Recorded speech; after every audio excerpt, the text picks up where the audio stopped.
Imagine a universe where two of the most powerful bloodlines in all of fiction collide.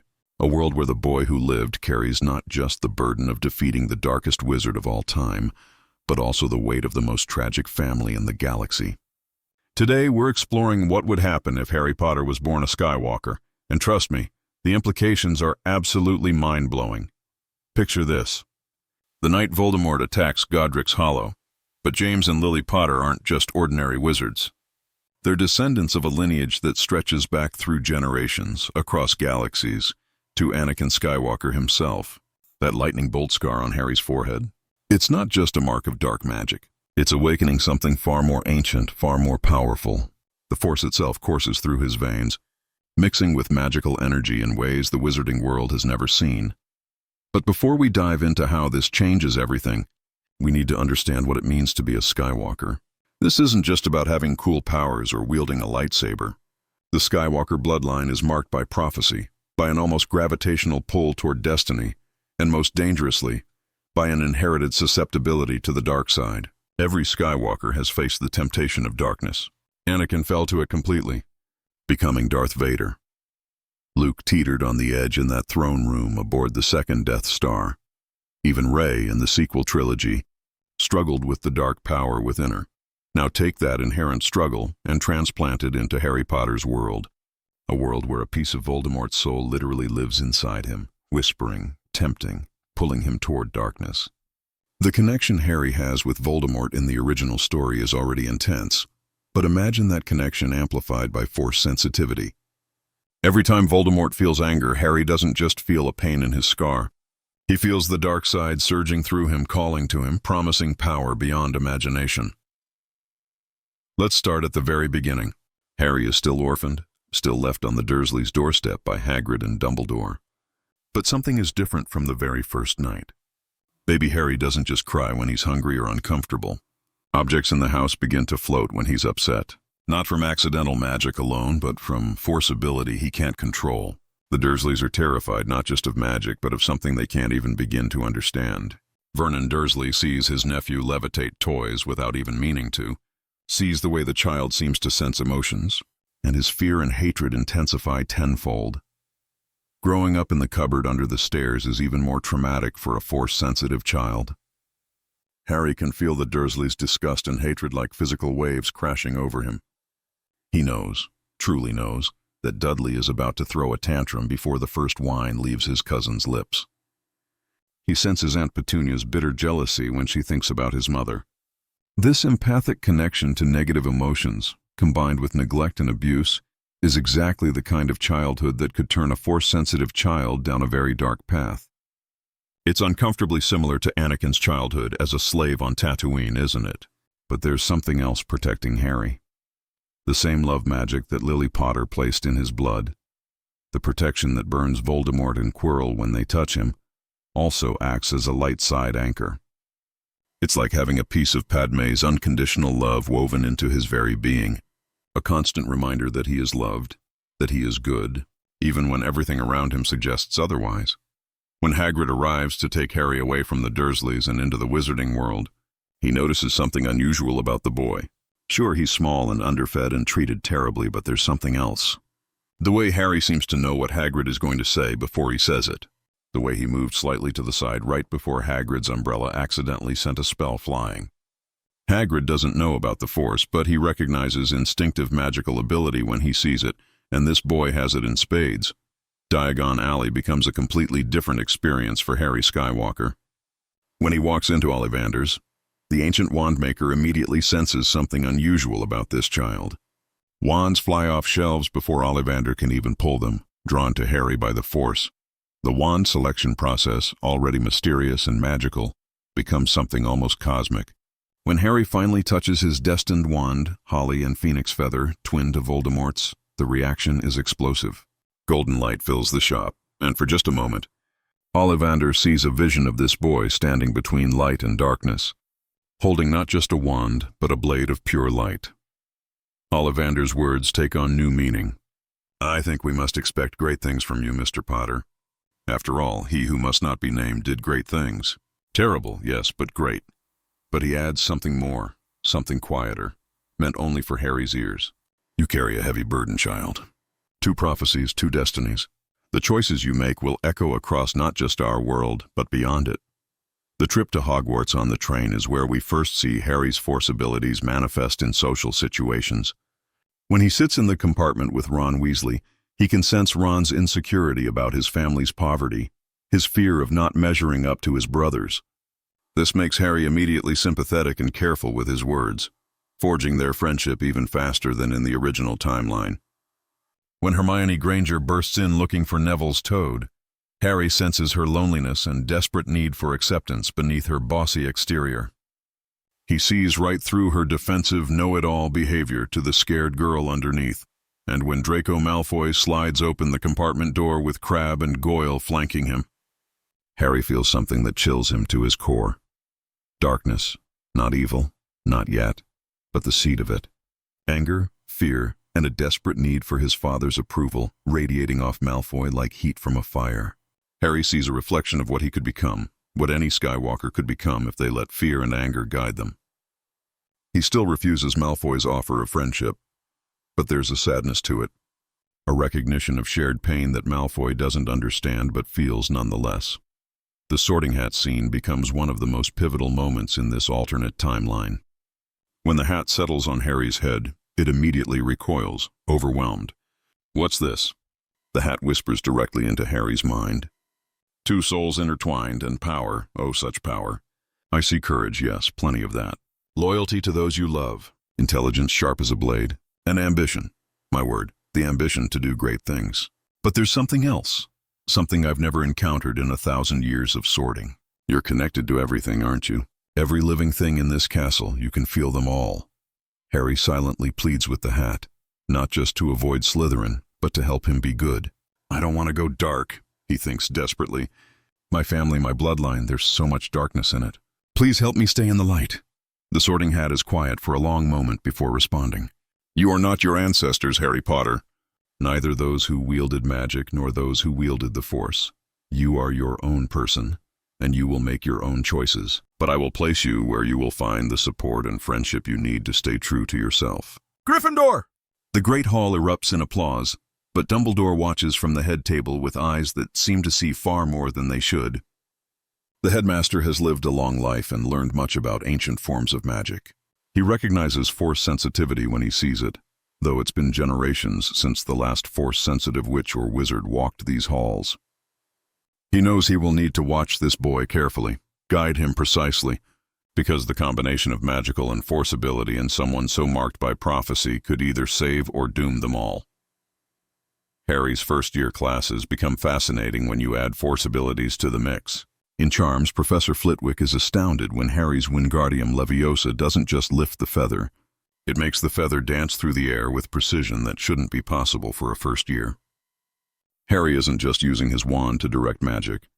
He's using the Force to guide the object, creating a synthesis of 2 types of power that produces results beyond either one alone. Transfiguration with Professor McGonagall proves even more interesting. The concentration and visualization required for transfiguration aligns perfectly with Force meditation techniques that Harry somehow instinctively knows. When other students are still struggling to turn a match into a needle, Harry has already succeeded, his Force-enhanced focus allowing him to see exactly how the magic needs to flow to transform one object into another. But it's in defense against the dark arts where things get really complicated. Professor Quirrell, with Voldemort literally attached to the back of his head, can sense something unusual about Harry Potter from the very first class. The piece of Voldemort's soul inside Harry resonates with the Dark Lord's presence in the room. But there's something else, something Voldemort has never encountered. A power that feels almost like magic but isn't quite, flowing through the boy with every breath he takes. Harry, for his part, feels immediate revulsion when he looks at Professor Quirrell. The dark side presence radiating from the man is overwhelming. It's not just evil, it's corruption. It's wrong in a fundamental way that makes Harry's skin crawl. He can sense the 2 beings sharing one body, can feel the parasitic nature of their connection.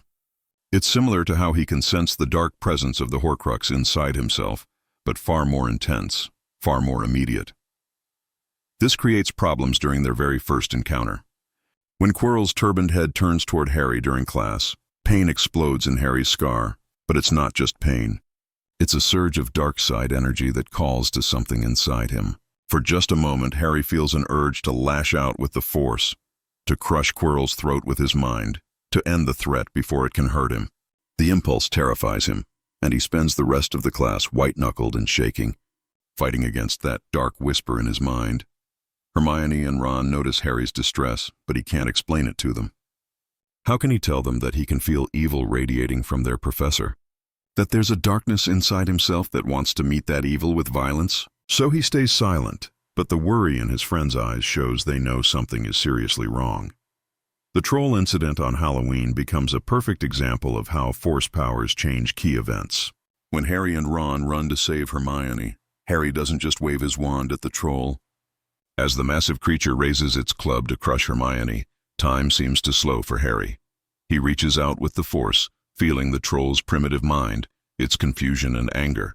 With a desperate push, he shoves the troll backward with the Force, buying precious seconds. Ron's Wingardium Leviosa still lifts the club, but it's Harry's Force push combined with the spell that brings it crashing down on the troll's head with enough force to actually knock it unconscious. In the aftermath, Hermione stares at Harry with wide eyes. "How did you do that?" she whispers. "That push, that wasn't magic. At least not any magic I've read about." Harry meets her eyes, and for the first time, he tells someone the truth. "I don't know what it is," he admits. "It's something else, something I was born with. I can feel things, move things, sense things. It's like magic, but different." Ron, ever practical, just shrugs. "Well, whatever it is, it's brilliant. Saved our skins, didn't it?" But Hermione is already thinking, already planning. "We need to research this," she says firmly. "If you have abilities beyond normal magic, you need to understand them, learn to control them. Otherwise, they could be dangerous." She has no idea how right she is. Uncontrolled Force abilities, especially in someone with Harry's traumatic past and connection to dark magic, are incredibly dangerous. But her logical, research-based approach is exactly what Harry needs. Together, the three friends begin secretly studying everything they can find about ancient magic, meditation, and control of inner power. The path to the Forbidden Forest for detention becomes another turning point. When Harry and Draco find the dark-cloaked figure drinking unicorn blood, Harry doesn't just feel pain in his scar. He feels a disturbance in the Force itself, a wound in the fabric of life. The act of killing something as pure and innocent as a unicorn to sustain oneself is such a profound violation of the light side that Harry physically staggers under the weight of it. When the figure turns toward Harry and Draco, Voldemort's spirit recognizes the Force presence in the boy. "You are different from other wizards," the whispering voice says, sliding into Harry's mind with ease that should be impossible. "I can feel the power in you, ancient power, older than magic itself. Join me, Harry Potter. Together we could be unstoppable. I could teach you things about your abilities that no one else in this world could imagine." For a terrifying moment, Harry is tempted. The promise of understanding his powers, of never being afraid or powerless again, is seductive. But then Firenze the Centaur charges into the clearing, and the moment breaks. As Harry is carried away to safety, he realizes something crucial. Voldemort's Horcrux inside him isn't just a piece of soul. It's a dark side anchor, constantly pulling him toward anger, fear, and hatred. Learning to resist the dark side isn't just about being a better person, it's about survival. The hunt for the Philosopher's Stone becomes far more complex with Harry's abilities. When the trio face the Devil's Snare, Harry uses the Force to sense which direction they need to move, guiding them through the writhing vines. Against the winged keys, he doesn't just fly well on his broom. He can sense the correct key through the Force, feeling its unique magical signature among hundreds of identical-looking options. During the chess game, Ron is still the strategic mastermind, but Harry's Force precognition helps them anticipate the chess piece's movements, making Ron's already brilliant strategy even more effective. But it's the confrontation with Quirrell and Voldemort in front of the Mirror of Erised where everything comes to a head. Harry stands before the man who houses the spirit of his parents' murderer, and the temptation to use lethal force is overwhelming. He could crush Quirrell's windpipe with a thought, could snap his neck from across the room. The dark side whispers that it would be justice, that it would protect everyone he loves. Quirrell unwraps his turban, revealing Voldemort's face protruding from the back of his head, and speaks in that high, cold voice. I feel your anger, Harry Potter. Your fear, your hatred. These emotions make you powerful. The force within you responds to them, doesn't it? You could end this now. One quick death and you'd be safe. Your friends would be safe. All you have to do is give in to what you're feeling. Harry's hands tremble as he raises his wand. Quirrell is right. He could end this with the force, no spell needed. But something his mother's love protection has been teaching him, something in the light side of the force itself, tells him that giving in to that urge would be the beginning of his fall. Once you start killing with anger and fear, where do you stop? No, Harry says, his voice stronger than he feels. I won't do it. Not like that. When Quirrell lunges for him, Harry does what he did before, what his mother's love made possible. He grabs Quirrell's face with his bare hands. But this time, it's not just the love protection that burns through Quirrell. Harry channels the light side of the Force through himself, through his mother's sacrifice, creating a surge of pure light side energy that is anathema to Voldemort's dark existence. Quirrell doesn't just burn, he disintegrates, and Voldemort's spirit is forced to flee, shrieking in pain and rage. Harry collapses, having used both magical and force energy to the point of complete exhaustion. But he's alive, and more importantly, he passed his first real test. He chose the light over the dark, even when the dark path was easier and more tempting. When Harry wakes in the hospital wing, Dumbledore is sitting beside his bed, looking at him with those piercing blue eyes that seem to see straight through to his soul. You felt the temptation to kill him quickly, didn't you? The headmaster asked gently. With your abilities, it would have been simple. Harry nods, unable to speak around the lump in his throat. But you didn't. Dumbledore continues. Despite having power that most wizards cannot even imagine, despite having every justification, you chose a different path. Do you know why that matters, Harry? Because if I had killed him with anger, Harry whispers, I would have started down the same path as Voldemort. As my ancestor Anakin Skywalker. Dumbledore's eyebrows rise nearly to his hairline. So you know about the Skywalker lineage. I wondered if you did. Yes, Harry, you carry that legacy in your blood. But knowing about it, understanding the danger, that's the first step to making sure history doesn't repeat itself.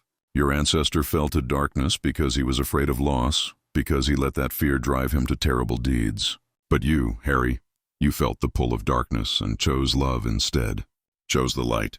That is why, despite all the power you possess, I believe you will not fall. Second year brings new challenges and new temptations. When Harry starts hearing the basilisk's voice in the walls, it's not just parcel tongue that lets him understand it. His force sensitivity picks up the creature's thoughts, its hunger, its murderous intent. But here's where it gets really dangerous. The voice of Tom Riddle's diary is far more seductive to a force-sensitive Harry than it was in the original timeline. When Harry first writes in the diary, and Riddle responds, the teenage version of Voldemort immediately senses Harry's force abilities. Riddle, brilliant and manipulative even at 16, adjusts his approach. He doesn't just present himself as a friend and confidant. He presents himself as someone who understands the burden of great power, someone who knows what it's like to be special and feared for it. They're afraid of you. Harry, the diary writes in its elegant script, even your friends, I can tell from what you've written. They don't understand your abilities, the way you can sense emotions and intentions.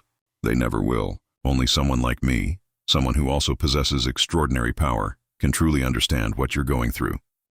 And Harry, 12 years old and desperate for understanding, falls for it. He starts confiding in the diary more and more, telling Riddle things he hasn't told Ron or Hermione.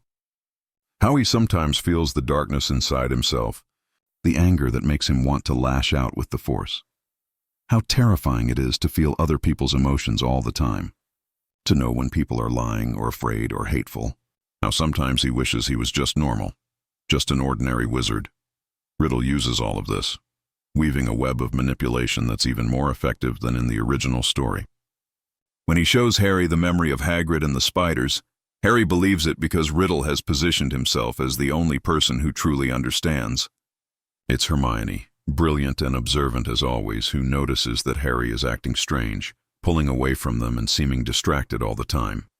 He's hiding something, she tells Ron worriedly, and I think it has to do with that diary he's always writing in. The revelation that Ginny Weasley has been possessed, that she's the one attacking students, hits Harry like a physical blow. He's been so wrapped up in his own problems, so focused on his relationship with Riddle through the diary that he completely missed the signs of her possession. His force senses should have picked up on the dark presence controlling her, but he was too distracted, too self-absorbed. The guilt is overwhelming.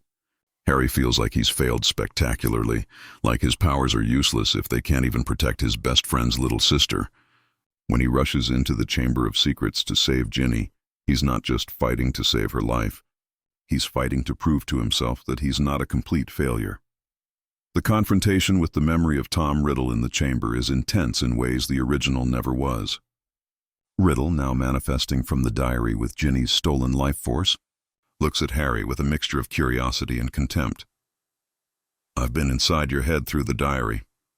Harry, I know your fears, your insecurities, your desperate desire for acceptance. I know about the Skywalker blood in your veins, about the darkness you're so afraid of becoming." Riddle circles Harry like a predator. "You want to know the funny thing? You're afraid of turning into me, of becoming dark like Voldemort, like your ancestor Anakin. But you're already halfway there. The anger you feel, the resentment toward your relatives, the satisfaction you get when you sense fear in your enemies. That's all dark side emotion, Harry. You're already walking the path to darkness. You just don't want to admit it." Harry's wand hand trembles because Riddle is voicing his deepest fears. What if he's right? What if all the darkness Harry feels inside isn't just Voldemort's Horcrux, but his own nature, his own Skywalker inheritance manifesting? But then Fawkes arrives and everything changes. The Phoenix's song fills the chamber, and Harry feels something incredible. Pure light side energy, undiluted and powerful, flowing from this magnificent creature. Fawkes isn't just bringing him the sorting hat. The Phoenix is reminding him that light exists, that goodness exists, and that he has a choice about which side of the Force he draws on. When the basilisk emerges and Fawkes blinds it, Harry knows what he has to do. He reaches into the sorting hat and pulls out Godric Gryffindor's sword, but this time, he does something extra. As he faces down the 60-foot serpent, Harry channels the Force through himself, enhancing his speed, his reflexes, his courage. He doesn't use Force powers to kill the basilisk directly because that would mean giving in to aggressive use of the Force, which leads to darkness.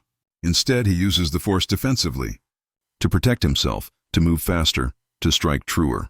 The basilisk lunges, and Harry leaps with Force-enhanced strength, driving the sword through the roof of the creature's mouth and into its brain. A fang pierces his arm, pumping deadly venom into his bloodstream, but Fawkes is there, crying healing tears into the wound, saving his life with Phoenix magic that resonates with the light side of the Force. When Harry destroys the diary by stabbing it with the basilisk fang, he feels the piece of Riddle's soul shriek and dissipate. More importantly, he learns something crucial. Basilisk venom can destroy Horcruxes. This knowledge, gained 2 years earlier than in the original timeline, will prove vital in the wars to come. As Ginny wakes up, crying and apologizing, Harry holds her and tells her it's not her fault. He uses the Force to sense her emotional state, to feel the trauma and guilt consuming her, and he knows exactly what she needs to hear. "You didn't do this," he says firmly. "Riddle used you. He's been using me too, through the diary. He's manipulative and cruel, and none of this is your fault." The experience with the diary teaches Harry a valuable lesson about the seductiveness of the dark side. It doesn't always come as obvious evil. Sometimes it comes as understanding, as sympathy, as someone who claims to really get you when no one else does. The dark side is manipulative, and Harry needs to be more careful about who and what he trusts. Third year brings Sirius Black and the Dementors, and this is where Harry's Force abilities become both a blessing and a curse. Dementors, creatures that feed on happiness and leave only despair, have a unique effect on Force-sensitive individuals. When Harry encounters the Dementor on the Hogwarts Express, he doesn't just relive his worst memories. He experiences them through the Force, feeling not just his own infant terror but also his mother's fear and desperate love, his father's determination and sacrifice. The emotional overload is so intense that Harry doesn't just faint, he comes close to actually dying from the psychic shock. Professor Lupin's chocolate helps, but it's not enough. The Dementors have rattled something loose in Harry's Force connection, making his emotional sensing abilities hyperactive and uncontrollable. He walks through the corridors of Hogwarts feeling every student's anxiety about exams, every teacher's stress, every ghost's lingering sorrow. It's overwhelming to the point of being painful. Lupin, who has secrets of his own, recognizes that Harry needs specialized help. "I can teach you the Patronus charm," he offers during one of their private lessons. "But I think you need something more. You need to learn to shield your mind, to control what you let in and what you keep out. It's a form of occlumency, but also something deeper." Through their lessons, Harry learns not just to produce a corporeal Patronus, which takes the form of a magnificent stag that glows with light side energy, but also to create force barriers around his mind. These barriers don't block out emotions entirely. That would be denying an essential part of the force, but they filter them, make them manageable. It's similar to the Jedi meditation techniques that Harry somehow instinctively understands, as if the knowledge is written in his very genes. The revelation that Sirius Black is his godfather, not a murderous traitor but an innocent man who suffered 12 years in Azkaban for crimes he didn't commit, rocks Harry's world. When they finally confront Peter Pettigrew in the Shrieking Shack, Harry faces another dark side temptation. Pettigrew, the man who betrayed his parents, who caused their deaths and Sirius's suffering, is cowering at their feet. It would be so easy to kill him, to use the Force to stop his heart, to end him in an instant. No one would blame Harry. Even Lupin and Sirius want the traitor dead, but Harry remembers Dumbledore's words about choosing the light over the dark. He remembers how killing with anger led Anakin Skywalker down the path to becoming Darth Vader. So instead of killing Pettigrew, Harry insists they take him to the castle. Let him stand trial. Let him clear Sirius's name properly. It's the harder choice, the one that requires more courage, and it very nearly costs them everything when Pettigrew escapes. The time travel sequence with the time turner adds another layer of complexity. When Harry and Hermione go back 3 hours, Harry experiences something disturbing. He can sense his past self through the Force, can feel the echo of his own emotions from hours before. More troublingly, he can feel the convergence points, the moments where timeline could branch in different directions based on their actions. It's Force precognition on a scale he's never experienced, and it gives him a splitting headache. But it also allows them to succeed in ways they couldn't otherwise. Harry knows exactly when to cast the Patronus to save his past self from the Dementors because he can feel the Force flowing toward that moment, pulling events into their proper alignment.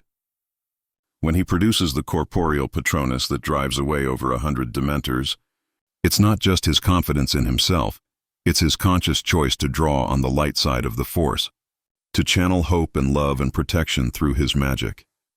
Saving Sirius and Buckbeak doesn't just give Harry his godfather back. It proves to him that he can use his powers for good, that the Skywalker legacy doesn't have to be one of tragedy and darkness.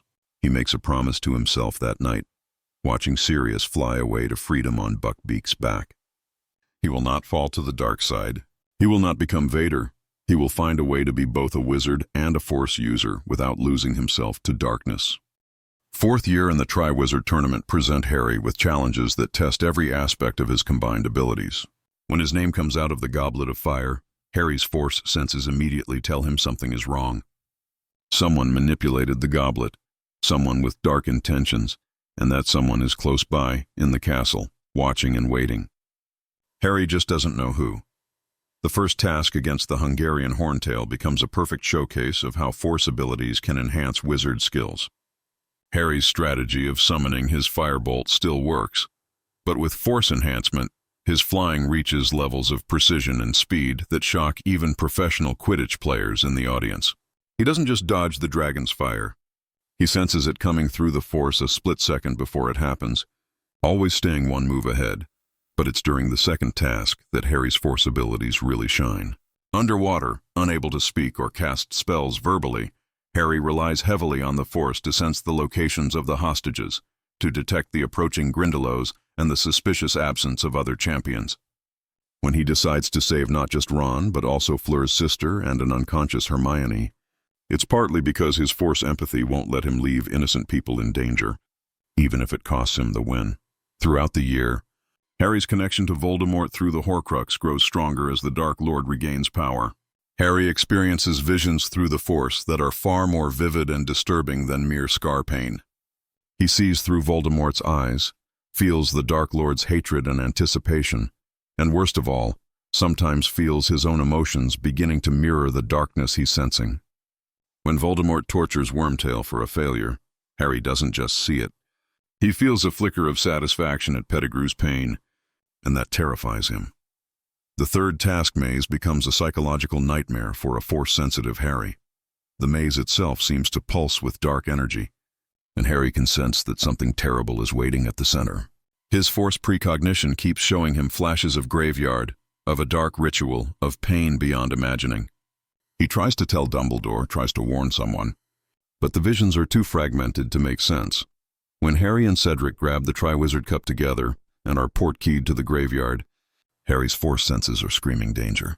He shouts at Cedric to run, to get away, but it's too late. Peter Pettigrew emerges with the bundle that contains Voldemort's rudimentary body, and everything happens too fast. Cedric is killed with a casual killing curse, and Harry is bound to Tom Riddle's gravestone, forced to watch as Wormtail prepares the ritual to restore Voldemort to full power. The ritual itself is agony for Harry in ways it wasn't in the original timeline. When Wormtail takes Harry's blood for the potion, he's not just taking physical blood, he's taking Force energy, life energy, ripping it out of Harry with the knife. Harry feels his mother's protection being violated, feels the connection between his blood and Voldemort's new body being forged on a level deeper than magic alone. When Voldemort rises from the cauldron, fully restored, his new body contains not just Harry's blood and the sacrificial protection it carries, but also a connection to the Force itself. Voldemort doesn't understand what this means, doesn't recognize the energy flowing through him alongside his magic, but Harry feels it immediately. The Dark Lord has inadvertently made himself Force-sensitive, and worse, he's instinctively drawing on the dark side with every breath. The duel in the graveyard becomes a battle not just of magic, but of wills. Light against dark in the most literal sense possible. When Voldemort's Death Eaters are summoned and he begins to torture Harry with the Cruciatus Curse, Harry doesn't just experience physical pain. He experiences waves of dark side energy trying to break him, trying to turn his own fear and suffering into gateways to darkness. "I can feel your anger," Voldemort hisses, circling Harry like a shark. "I can feel your hatred. You want to strike back at me, don't you? You want to hurt me as I'm hurting you. That anger, that desire for revenge, I can sense it in you now in ways I never could before." It's delicious. Harry realizes with horror that Voldemort is right. The torture is awakening dark emotions in him, and now that Voldemort is partially Force-sensitive through Harry's blood, the Dark Lord can sense those emotions and feed on them. It's a vicious cycle, pain creating anger, anger feeding darkness, darkness empowering Voldemort. But then Harry remembers something Dumbledore told him. Love is the power Voldemort knows not. Not just magical love, but light side love, the kind of unconditional compassion that is anathema to the dark side.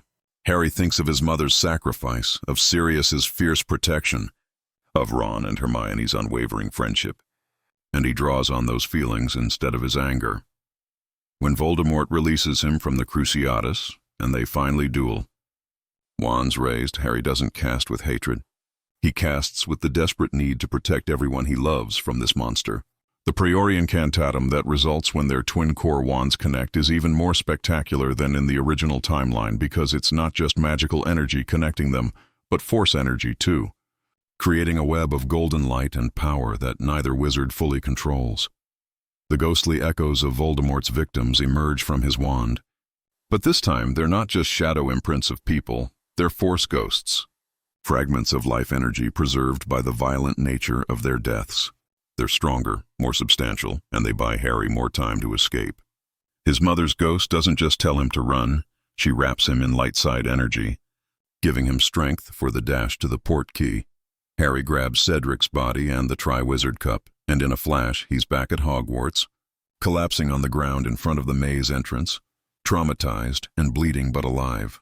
The crowd's cheers turn to screams when they see Cedric's body and Harry's condition, and Dumbledore is there in an instant. His power presence in the Force like a beacon of light pushing back the darkness that clings to Harry. But it's Mad-Eye Moody who pulls Harry away, insisting on taking him to the hospital wing, and Harry's Force senses are too scrambled by trauma to realize what's wrong until it's too late. In Moody's office, the disguised Barty Crouch Jr. drops his facade, and Harry realizes the dark presence he's been sensing all year was right under their noses the whole time. Crouch Jr.'s interrogation of Harry about the graveyard, his fanatic devotion to Voldemort evident in every word. Might have ended very badly if Dumbledore, Snape, and McGonagall hadn't burst in just in time. The real Mad-Eye is freed from the trunk and Crouch Jr. is captured, though he manages to consume poison before he can testify, taking his secrets to the grave. The end of fourth year finds Harry more traumatized and more powerful than ever before, aware that he's now connected to Voldemort in ways that go beyond the Horcrux connection, beyond even magical connection, into something that touches the very Force itself. Dumbledore looks at him with sad eyes and tells him that dark times lie ahead, that he will need to be strong in ways he's never been before. Fifth year begins with Harry isolated and angry. The Ministry's refusal to believe Voldemort has returned, combined with the trauma of Cedric's death and the knowledge that Voldemort is now partially Force-sensitive because of Harry's own blood, leaves him feeling powerless and furious. For someone with Force abilities, especially someone with Skywalker blood, this emotional state is incredibly dangerous. Harry doesn't just feel angry, he radiates anger. Students instinctively avoid him in the corridors without knowing why. His Force presence has become heavy and dark, and even Ron and Hermione, his best friends, step carefully around him.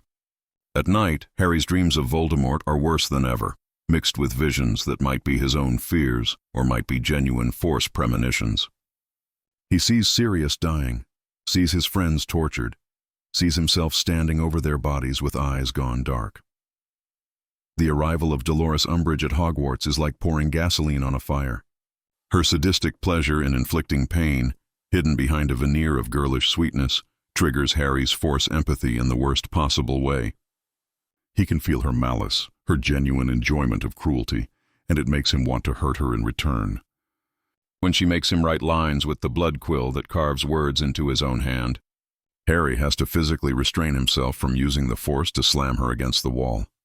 Every detention with Umbridge, every time the blood quill cuts "I must not tell lies" into the back of his hand, Harry feels the dark side surging stronger in him. The pain feeds anger, anger feeds hatred, and hatred feeds the dark side in an endless cycle. By the time Halloween comes around, Harry is having violent fantasies about what he could do to Umbridge with the Force, how easily he could choke her, how satisfying it would be to watch her suffer as she's made others suffer. These thoughts terrify him because they feel so right, so justified, so much like something Anakin Skywalker would have thought. The formation of Dumbledore's army becomes Harry's lifeline, the one thing keeping him tethered to the light. Teaching his fellow students defense against the dark arts gives him purpose beyond his anger. More importantly, the trust they place in him, the way they look at him with hope rather than fear, reminds him of who he wants to be rather than what he's afraid of becoming. During DA meetings, Harry doesn't just teach them spells, he teaches them mental discipline and emotional control, techniques drawn from Force training that he somehow instinctively knows. He helps Neville build confidence not just through practice but by sensing what the boy needs to hear, what encouragement will reach past his insecurities. He helps Luna embrace her unique perspective rather than hide it. He helps Ginny deal with her lingering trauma from the Chamber of Secrets by sharing his own struggles with darkness. But teaching others is easier than managing himself. Harry's connection to Voldemort grows stronger throughout the year. He experiences visions of the Dark Lord's activities, feels echoes of Voldemort's emotions, and worse, sometimes finds himself thinking in patterns that aren't quite his own. When Voldemort is angry, Harry feels rage. When Voldemort is pleased by someone's suffering, Harry feels a shadow of that cruel satisfaction. The Horcrux connection, amplified by their new Force connection, is becoming a serious problem. It's Snape who finally intervenes, though not gently or kindly. Dumbledore orders him to teach Harry occlumency, to protect his mind from Voldemort's intrusions, and the lessons are brutal. Snape doesn't just attack Harry's mind with legilimency, he tears through Harry's mental defenses like they're tissue paper, forcing Harry to relive his worst memories while simultaneously berating him for his lack of control. "Your mind is an open book, Potter," Snape snarls after another failed attempt.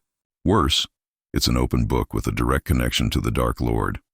Every emotion you broadcast, every thought you fail to shield, gives him more information about you, about this school, about the Order.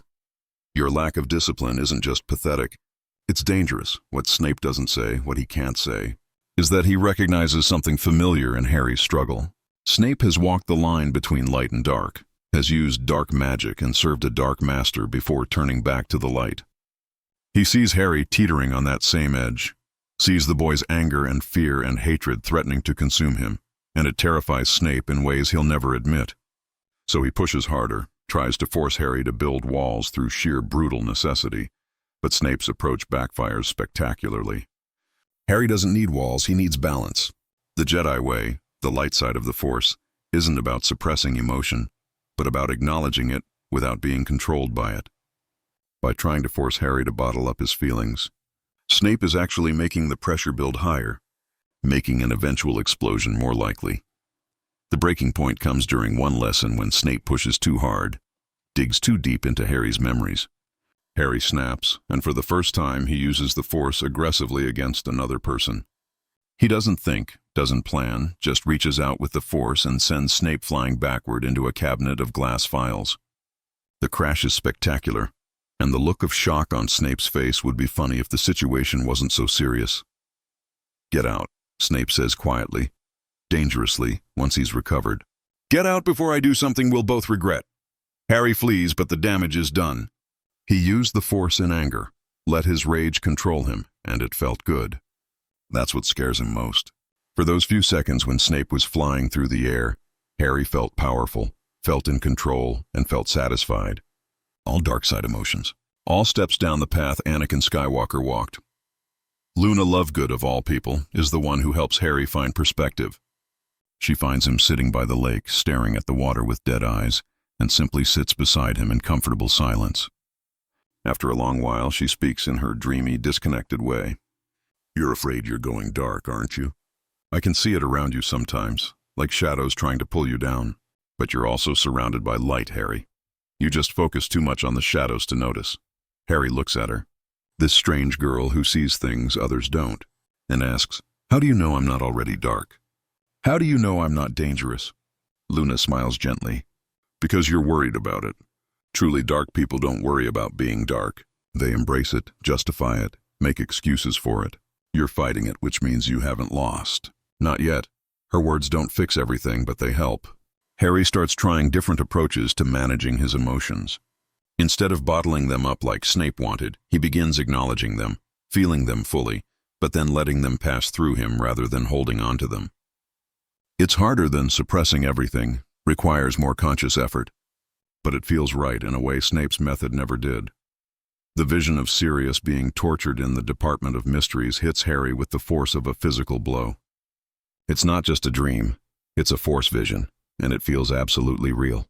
Harry can feel Sirius's pain, can sense his godfather's life force flickering like a candle in a windstorm. Every instinct screams at him to go, to save Sirius, to do something before it's too late. But this time, Harry's Force precognition also shows him something else. Flashes of a trap, of Death Eaters waiting, of Voldemort's satisfaction at Harry's predictable response. The vision is unclear, could be real or could be a warning, and Harry is torn between trusting his visions and trusting his heart. He makes the mistake of trusting his heart. Despite Hermione's logical arguments, despite Luna's gentle warning that things are rarely what they seem, Harry convinces his friends to go to the Ministry with him. Ron, Hermione, Neville, Ginny, and Luna follow him into danger because they trust him, and that trust will nearly cost all of them their lives. The Department of Mysteries is a place saturated with strange magic and Force energy. The shelves of prophecy orbs pulse with possibility, with branching futures and converging destinies.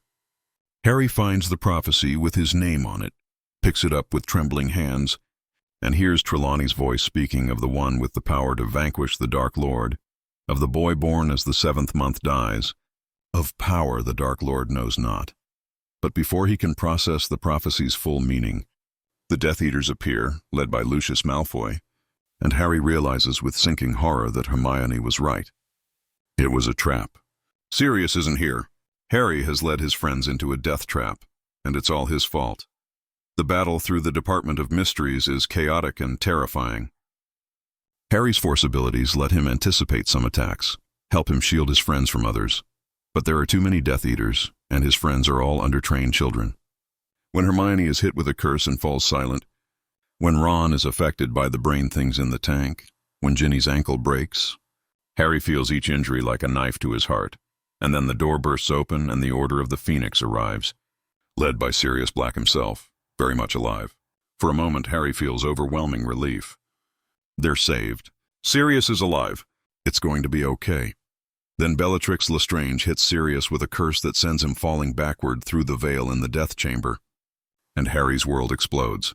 The scream that tears from Harry's throat isn't just sound. It's a force scream, a wave of raw power and anguish that sends everyone, Death Eater and Order member alike, staggering backward. Harry runs for the veil, would have thrown himself through it after Sirius if Lupin hadn't caught him. Held him back despite Harry's force-enhanced strength, making him nearly impossible to restrain. He's gone. "Harry!" Lupin shouts over Harry's screams. He's gone and you can't follow him. He wouldn't want you to follow him. Harry stops struggling, stops screaming, stops everything. He feels empty, hollowed out, and in that emptiness the dark side finds fertile ground. When Bellatrix runs from the death chamber, laughing at Harry's pain, something inside him breaks. He chases her, using the force to enhance his speed, to clear obstacles from his path, focused on nothing but making her pay for what she's done. In the Ministry atrium, Harry catches up to Bellatrix and does something unforgivable. He casts the Cruciatus curse, channels all his pain and anger and hatred into that curse, and for a few seconds, he succeeds. Bellatrix writhes on the ground, screaming, and Harry feels nothing but savage satisfaction. He wants her to hurt, wants her to suffer as he's suffering, wants her to die screaming. "You'll have to mean it, Harry." Voldemort's voice comes from behind him, and Harry spins to see the Dark Lord himself standing in the atrium. Righteous anger might give the curse some bite, but to really make it work, you have to enjoy causing pain. You have to want them to suffer.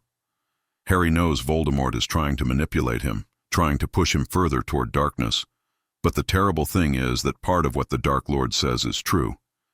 Part of Harry did enjoy torturing Bellatrix. Part of him still wants to. That realization, that acknowledgement of the darkness inside himself, is almost more painful than Sirius's death. The duel between Voldemort and Dumbledore that follows is spectacular. Two of the most powerful wizards alive battling in the Ministry atrium, their magic tearing apart marble and conjuring elements. But Harry can barely watch because Voldemort keeps trying to possess him, to take over his body using their force connection combined with the Horcrux link. When Voldemort succeeds, when the Dark Lord's consciousness floods into Harry's mind, it's the worst pain Harry has ever experienced. It's not just Voldemort's presence. It's the Dark Lord's undiluted dark side energy trying to corrupt everything Harry is.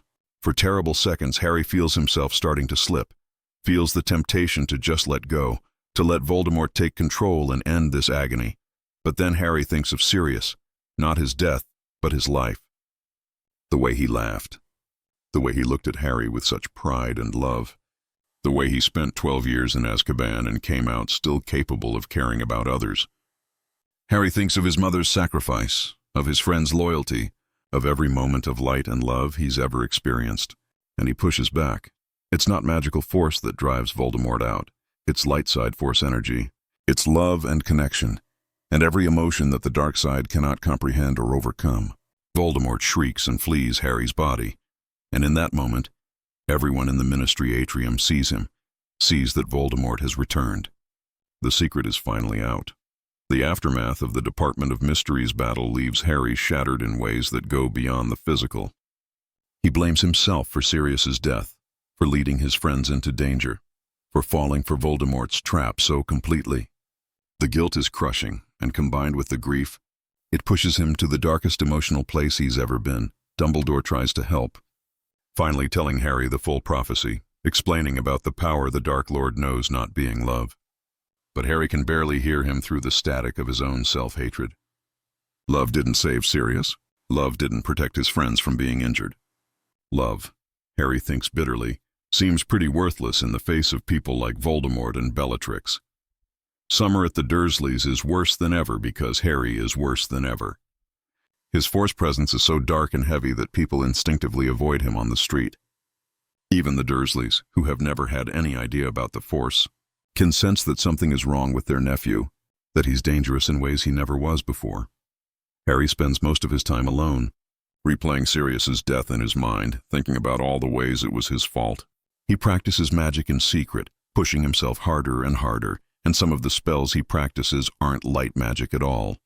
He learns cutting curses, blasting curses, curses designed to cause maximum damage to an enemy.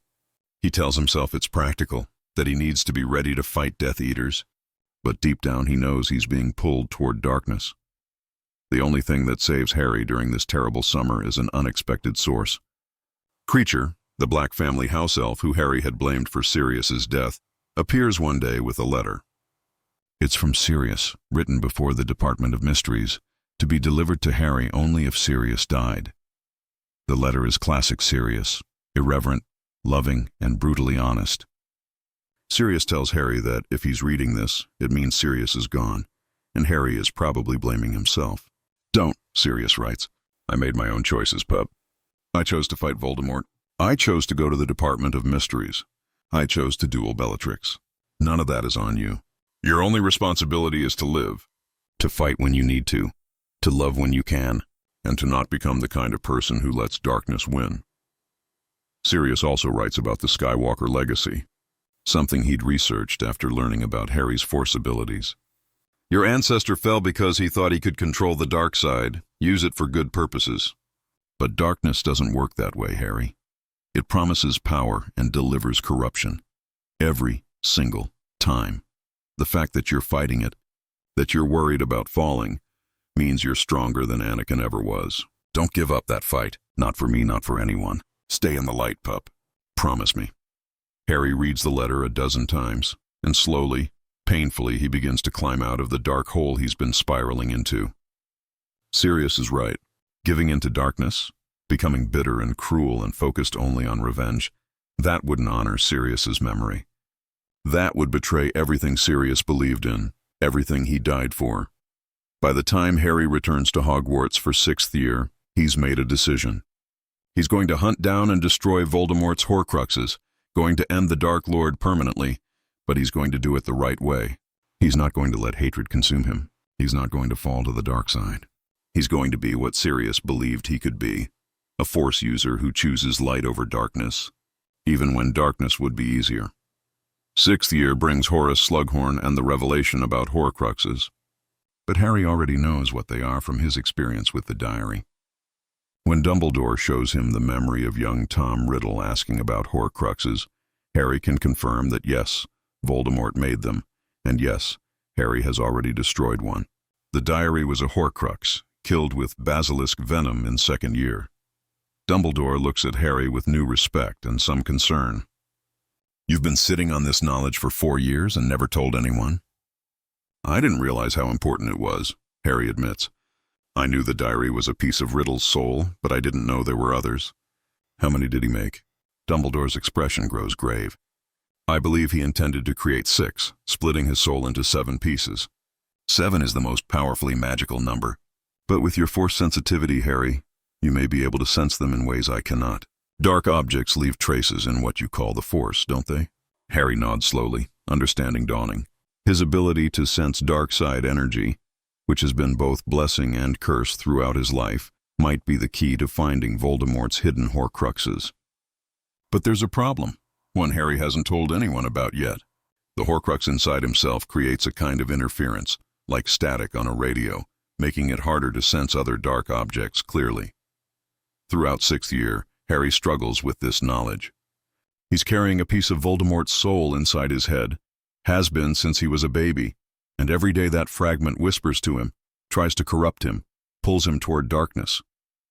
Combined with his Skywalker heritage and natural susceptibility to the dark side, Harry is fighting a constant battle just to remain himself.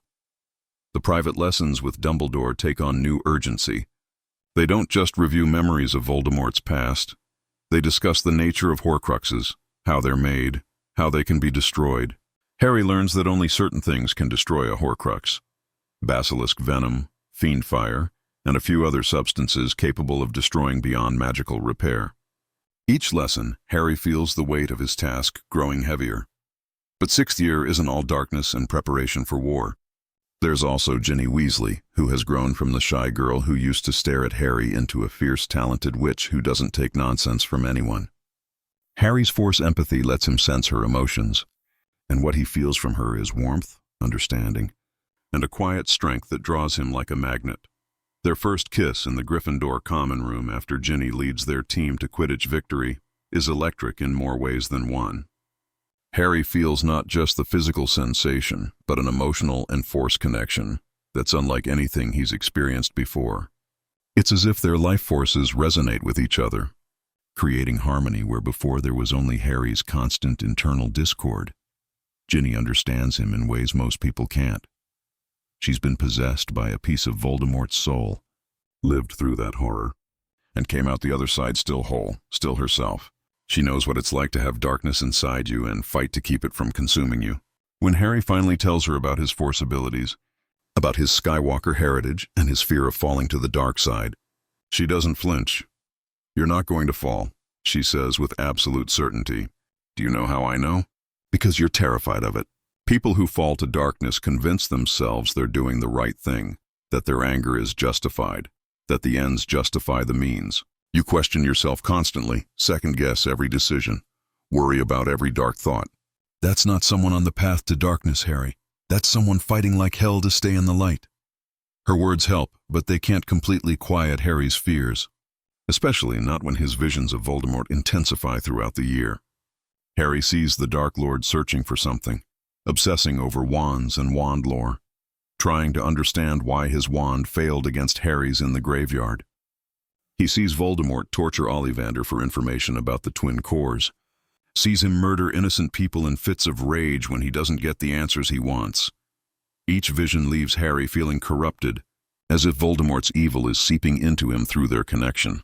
He wakes from these visions angry, violent thoughts running through his head, and has to spend hours meditating, centering himself in the light side of the Force before he feels clean again. Ron and Hermione watch him with worried eyes, knowing something is wrong, but not knowing how to help. The mission to retrieve the Horcrux from the cave is where everything begins to unravel. Harry and Dumbledore apparate to the seaside cliff, and immediately Harry's Force senses are screaming warnings. The cave is saturated with dark magic, layer upon layer of curses and protections, all designed by a younger Voldemort who already understood the depths of dark magic in ways most wizards never would. The journey through the cave reveals just how far Voldemort was willing to go, even as a teenager. The blood payment to enter, the lake full of infamy, the basin of poison that must be drunk to retrieve the locket. All of it speaks to a mind that sees other people as tools to be used and discarded. Harry feels sick as they progress deeper, both from the dark side energy saturating the place and from the growing understanding of what Voldemort truly is. When Dumbledore drinks the potion and begins to hallucinate, begins to scream and beg and relive his worst memories, Harry is forced to watch the greatest wizard of the age reduced to a terrified, broken man. Through the Force, Harry can feel Dumbledore's agony, can sense the headmaster reliving the death of his sister Ariana, reliving his duel with Grindelwald, reliving every failure and regret of his long life. "Please," Dumbledore whimpers, and it's wrong. So wrong to hear this powerful man reduced to begging. "Please, no more, I can't, please." But Harry has to force more poison down Dumbledore's throat because that's what the headmaster ordered, what's necessary to get the locket. With each gulp, Harry feels like he's torturing someone he loves, and the dark part of him, the Skywalker part that's always lurking, whispers that he should stop, that Dumbledore's life isn't worth a stupid locket, that this whole mission is madness. When the Inferi attack and Harry has to summon fire to drive them back, he channels his anger and fear into the flames, making them burn hotter and brighter than they should.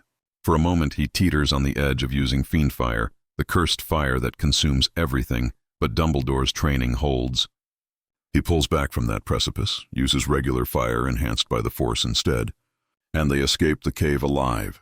But Dumbledore is weakened, badly so, and when they return to Hogsmeade and see the dark mark over Hogwarts, Harry knows immediately that something has gone catastrophically wrong. Death Eaters are in the castle, students are in danger, and Dumbledore, who should be leading the defense, can barely stand. They fly up to the astronomy tower on borrowed broomsticks, and Harry wants to fight, wants to charge into battle and drive the Death Eaters out. But Dumbledore freezes him with a spell and throws the invisibility cloak over him, just as Draco Malfoy bursts onto the tower, wand raised and shaking. Through the Force, Harry can feel everything Draco is feeling. Terror that he'll fail his mission, and Voldemort will kill his mother.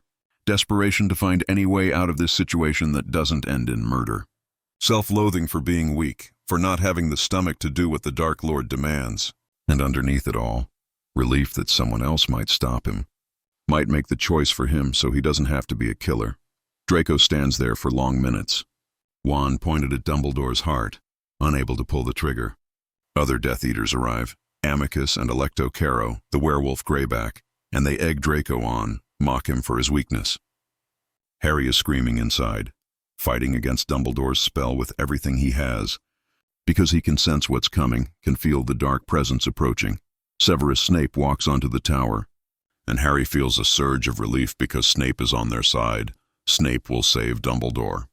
But then Snape's eyes meet Dumbledore's, and something passes between them, some understanding that Harry can't quite grasp through his Force senses. Dumbledore says one word, quietly, desperately, "Severus, please," and Snape raises his wand and speaks the killing curse with a hatred on his face that seems entirely genuine. Avada Kedavra. Green light fills the tower. Dumbledore falls backward off the edge, tumbling through space, already dead before his body hits the ground far below. The force of his death ripples through the magical world like a shockwave, and Harry feels it as a disturbance in the Force so profound that for a moment he thinks his own heart has stopped. When the spell holding Harry breaks, he's moving before he consciously decides to, tearing off the invisibility cloak and chasing after the Death Eaters. But it's Snape he focuses on, Snape who killed Dumbledore, Snape who betrayed them all. Harry's rage is incandescent, absolute, and for the first time in his life, he completely gives in to it. The duel in the grounds between Harry and Snape is vicious. Harry throws every curse he knows, every bit of magic and Force ability he possesses, trying to hurt Snape, trying to kill him. He uses the Force to rip chunks of earth from the ground and hurl them at Snape. He combines cutting curses with Force-enhanced speed to strike from multiple angles. He even tries to use Force lightning, dark side energy crackling at his fingertips, desperate to make Snape suffer as Dumbledore suffered. But Snape deflects everything. And worse, he seems almost disappointed by Harry's attacks. "You dare use my own spells against me, Potter?" Snape snarls, blocking a Sectum Sempra. "Yes, I am the Half-Blood Prince.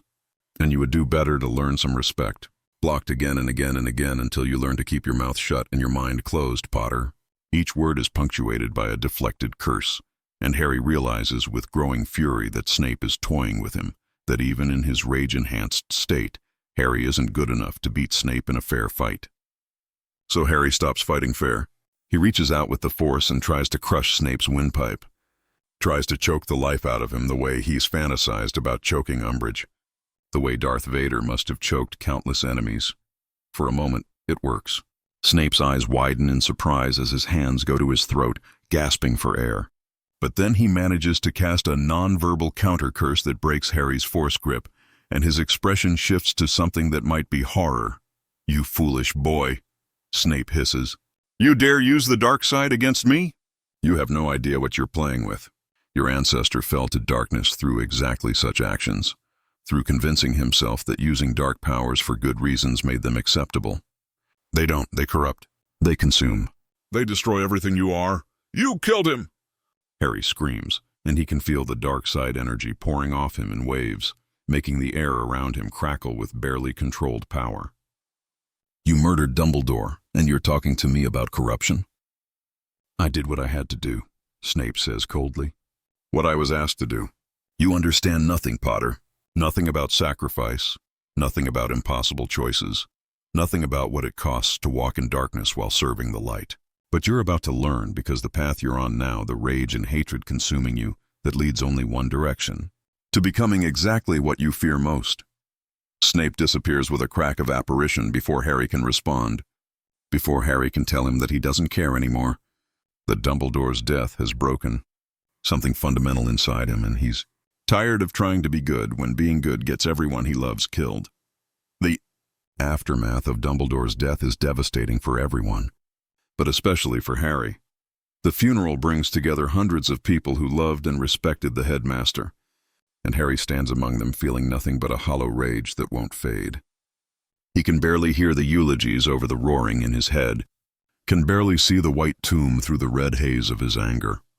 When people try to offer condolences, try to tell Harry that Dumbledore wouldn't want him to blame himself, Harry wants to scream at them that they don't understand. Dumbledore died because he drank poison to get a Horcrux that turned out to be fake, a mockery left by someone calling themselves R.A.B. Dumbledore died because Harry wasn't strong enough to protect him, wasn't fast enough to stop Snape, wasn't good enough at occlumency to keep Voldemort from luring them into the whole situation in the first place. Ginny tries to comfort him, but Harry pushes her away. He can't be with her, can't risk her becoming another person he loves who ends up dead because of him. When she protests, when she tells him she's not afraid, Harry uses his Force empathy to sense exactly what words will hurt her most and says them with cold precision. He watches her face crumble, feels her heart break through the Force, and hates himself for it even as he tells himself it's necessary, that she's safer away from him. Ron and Hermione refuse to leave him, though. When Harry tells them he's not returning to Hogwarts next year, that he's going to hunt Horcruxes full-time, they simply nod and say they're coming with him. No arguments, no negotiations, just absolute loyalty and friendship. "You're not doing this alone," Ron says firmly. "We're with you, mate. Always have been. Always will be. We've come too far together to split up now," Hermione adds. "Besides, you need us. You need Ron's strategic mind and my research skills, and we need your Force abilities and your connection to Voldemort. We're a team, Harry. We're stronger together." Their faith in him, their unwavering support despite everything, is the only thing keeping Harry from completely drowning in darkness. He doesn't deserve friends like them, doesn't deserve their loyalty, but he's selfish enough to accept it anyway because he knows he can't do this alone. The summer at the Burrow before Bill and Fleur's wedding is strained. Harry is withdrawn and short-tempered, prone to angry outbursts that make everyone walk on eggshells around him. Mrs. Weasley tries to mother him, to get him to eat and sleep and talk about his feelings, but Harry resists every attempt. He spends hours alone, meditating in ways that don't feel quite right, drawing on the Force but without the calm center he's supposed to maintain. It's Remus Lupin who finally confronts him, cornering Harry in the garden one evening and speaking with the bluntness of someone who's walked through his own darkness. "You're falling," Lupin says without preamble. "Not quickly, not obviously, but you're falling to the dark side just as surely as if you'd jumped off a cliff. I can see it in your eyes, Harry. The anger that won't fade, the withdrawal from people who care about you, the focus on revenge rather than justice. James would be horrified to see you like this." "Don't!" Harry snarls, and unconsciously his hand clenches into a fist, the Force responding to his anger by crushing a flower pot across the garden. "Don't talk about my father. You don't get to tell me how he'd feel." "You're right, I don't," Lupin agrees calmly. "But I knew James better than almost anyone, and I know he wouldn't want you to destroy yourself over his death, and Dumbledore's death, and Sirius's death. All of us, everyone who's died fighting Voldemort, we made our own choices. Dumbledore made his choices. You didn't kill him, Harry. You didn't betray him. Voldemort did that, and Snape did that, and they're the ones who bear the responsibility. But I couldn't stop it," Harry says, and his voice breaks on the words. "I was right there, Remus. Right there under the invisibility cloak, and I couldn't do anything. I couldn't save him. What good is all this power, all these abilities, if I can't save the people I love?" "That's the trap, Harry," Lupin says gently. "Thinking that if you just had enough power you could control everything, save everyone, prevent all loss. Your ancestor Anakin thought the same thing. He was told his wife would die in childbirth, and he became so desperate to prevent it that he turned to the dark side, convinced that dark power could save her. In the end, his fall to darkness is what killed her. The very thing he was trying to prevent he caused. So what am I supposed to do?" Harry demands. "Just accept that people I love are going to die. Just let it happen without fighting." "No," Lupin says. "You fight with everything you have, but you fight without hatred. You protect people because you love them, not because you hate their enemies. It's a subtle distinction, but it's the difference between light and darkness. Between being a Jedi or a Sith, between being Harry Potter or becoming the next Dark Lord." The words hit Harry like a physical blow because he's been having the same fear, the same terrible thought. What if he defeats Voldemort only to become something worse? What if his crusade against the dark side is actually leading him deeper into it? What if the prophecy about neither can live while the other survives means something different than he thought? Bill and Fleur's wedding is beautiful and bittersweet, a moment of light in the gathering darkness. Harry dances with Hermione, watches Ron get tipsy on champagne, and for a few hours almost feels normal. Then the Patronus appears with news that the Ministry has fallen, that Scrimgeour is dead, that Death Eaters are coming, and everything goes to hell. The fight to escape the wedding turns into a running battle through the streets of London. Harry, Ron, and Hermione are pursued by Death Eaters who seem to know exactly where they are. And Harry realizes with growing horror that the trace on underage wizards isn't the only way Voldemort is tracking them. The connection between Harry and Voldemort works both ways. If Harry can sense what Voldemort is doing, Voldemort can sense things through Harry too. They barely make it to Grimmauld Place alive.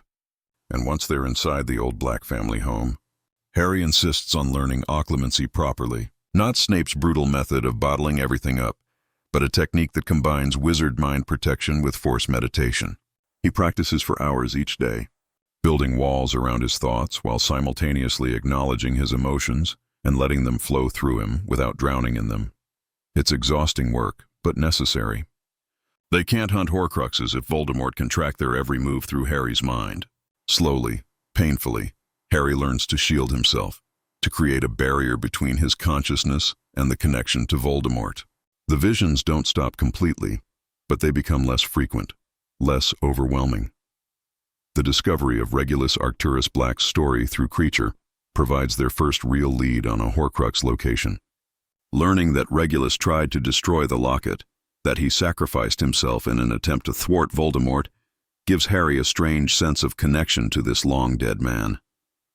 Regulus was a Death Eater who turned against Voldemort, who chose light over darkness in the end, even though it cost him everything.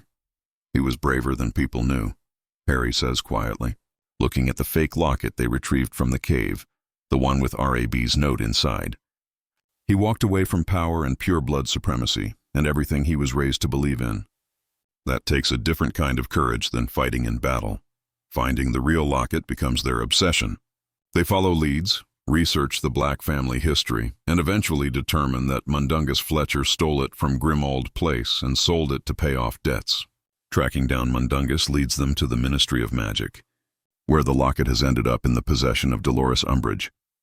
The infiltration of the Ministry while it's under Death Eater control is one of the most dangerous things they've ever attempted. Harry, Ron, and Hermione use Polyjuice Potion to disguise themselves, but the Ministry under Voldemort's control is a nightmare that even their worst fears couldn't have prepared them for. Propaganda posters showing the threat of mudbloods are everywhere. The Muggle-born Registration Commission is interrogating people who can't prove their magical heritage. It's like something out of the darkest periods of Muggle history, and it makes Harry's blood boil when he sees Umbridge wearing the locket, conducting a trial against a terrified woman whose only crime was being born to Muggle parents. Something inside Harry snaps. He stuns Umbridge in the middle of the courtroom, grabs the locket, and fights his way out of the Ministry with Ron and Hermione at his side, using magic and force powers in equal measure to blast through Aurors and Death Eaters. The escape is spectacular and violent. Harry throws entire desks with the Force, creates barriers of solid air to block curses, and at one point uses Force persuasion to convince a group of Aurors to let them pass. By the time they disapparate to safety, Harry is running on pure adrenaline and rage, and the locket around his neck is already beginning to work its poison. Wearing the Horcrux is worse than Harry imagined. It's not just that it projects negative thoughts, although it does that constantly, whispering about their chances of failure, about how Ron and Hermione secretly resent him, about how much easier it would be to just give up. The locket also amplifies the dark side presence that's already inside Harry. The combination of Voldemort's Horcrux in his scar and his own Skywalker heritage. When Harry wears the locket, he has to fight constantly against the urge to lash out with the Force, to hurt people just because he can, to take his anger and pain out on the world around him. He has violent fantasies about what he could do with his powers, how he could force the Ministry to its knees, make the Death Eaters suffer, crush Voldemort with the Force alone. The thoughts terrify him, but they also feel right, feel justified, feel satisfying. Ron and Hermione take turns wearing the locket to give Harry breaks from its influence, But this turns out to be a terrible mistake. The locket is insidious, working on each of them differently, exploiting their individual insecurities and fears. For Ron, it amplifies his feelings of inadequacy, his fears that he's the least important member of their trio, that Harry and Hermione don't really need him. For Hermione, it plays on her fear of failure, her terror that she's not smart enough to figure out where the Horcruxes are, that her Muggle-born status makes her lesser. For Harry, the locket does something even worse. It merges with the Horcrux already in his scar, creating a feedback loop of dark side energy that threatens to consume him entirely. When it's Harry's turn to wear the locket, he becomes someone barely recognizable. Short-tempered, cruel, focused entirely on finding and destroying Horcruxes no matter who gets hurt in the process. Months pass in a blur of fruitless searching, narrow escapes from Death Eaters, and growing tension between the three friends. They have no leads on the other Horcruxes. They're running out of money and supplies. The weather is turning cold, and they're living in a tent in the woods, constantly on the move to avoid being caught. The stress of it all, combined with the locket's influence, is slowly tearing them apart. The breaking point comes on a night when Ron is wearing the locket, and frustration boils over into a massive argument. Ron accuses Harry of not knowing what he's doing, of leading them on a hopeless quest with no plan and no chance of success. Hermione tries to defend Harry, which makes Ron even angrier, and the locket seizes on his jealousy and amplifies it into something monstrous. "You're in love with him," Ron shouts at Hermione, the locket pulsing darkly against his chest. "That's what this is really about. You don't care about me at all. I'm just the sidekick, the spare friend, the one who doesn't matter." "That's the locket talking," Hermione says desperately. "Ron, you know that's not true. Take it off, please. You're not yourself." But Ron is too far gone, too consumed by the locket's poison and his own insecurities. He tears the Horcrux from his neck and throws it at Harry's feet. "I'm done. I'm leaving. You two can finish this suicide mission on your own." Harry, who isn't wearing the locket but is still dealing with its residual effects from hours of exposure earlier, responds with cutting coldness. He reaches out with the Force, senses exactly what Ron is most afraid of, and uses that knowledge as a weapon. "Go then," Harry says with deliberate cruelty. "We don't need you. We never did. You're right about being the spare friend, Ron. You're not particularly smart like Hermione. You're not powerful like me. You're not strategic enough to be truly useful. You're just there taking up space, eating our food, and contributing nothing of value. So yes, please leave. We'll actually be better off without you." The words hang in the air like poison.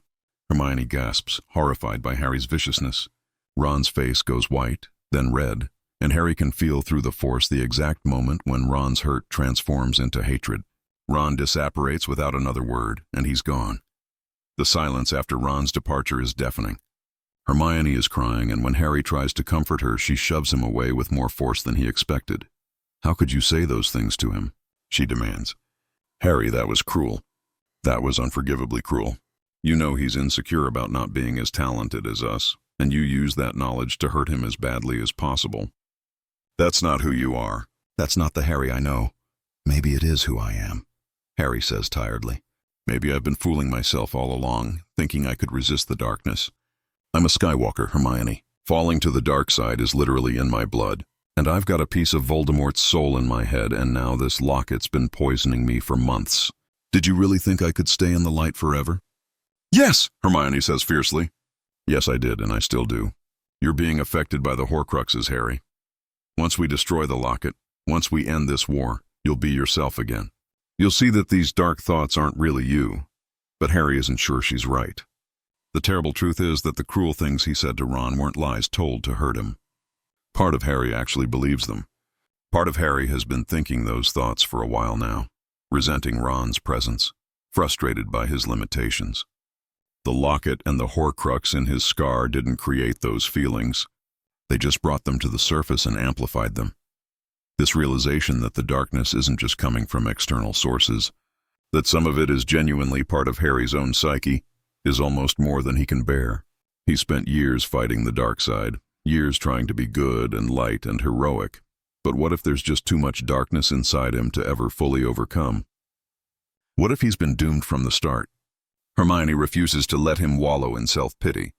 She forces him to keep moving, keep searching, keep fighting, even though their situation seems hopeless. She takes over wearing the locket most of the time, bearing its weight with a stubborn determination that both amazes and humbles Harry. When he tries to argue that he should wear it more often because he's stronger, she shuts him down immediately. You're not stronger. You're more vulnerable, she says bluntly. The locket interacts with the Horcrux in your scar, Harry. It makes you darker, angrier, more like Voldemort. I can handle wearing it. My mind is organized, rational. I can separate the locket's influence from my own thoughts. You can't, not as well. So I'm wearing it, and you're going to focus on learning better mental discipline. So Harry practices occlumency and force meditation while Hermione wears the locket and does research, trying to figure out where the other Horcruxes might be. They're barely speaking to each other most days, both lost in their own private miseries. But they stay together because splitting up now would mean certain death or capture. The weeks after Ron's departure are the darkest period of Harry's life. He's separated from everyone he loves, living in a tent in the middle of winter, hunted by Death Eaters, wearing a target on his back that makes it impossible to stay in one place for more than a few days. The loneliness and isolation are crushing, and Harry finds himself fantasizing more and more about just giving up, about walking into the Ministry and letting them take him to Voldemort. At least then it would be over. At least then he wouldn't have to keep fighting against himself, against the darkness that grows stronger every day. The prophecy said neither can live while the other survives.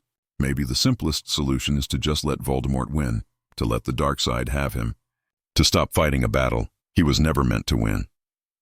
It's during one of these particularly dark moments, when Harry is seriously considering abandoning the mission and just letting fate take its course, that he senses something through the Force, a presence, familiar but unexpected, approaching their current camp.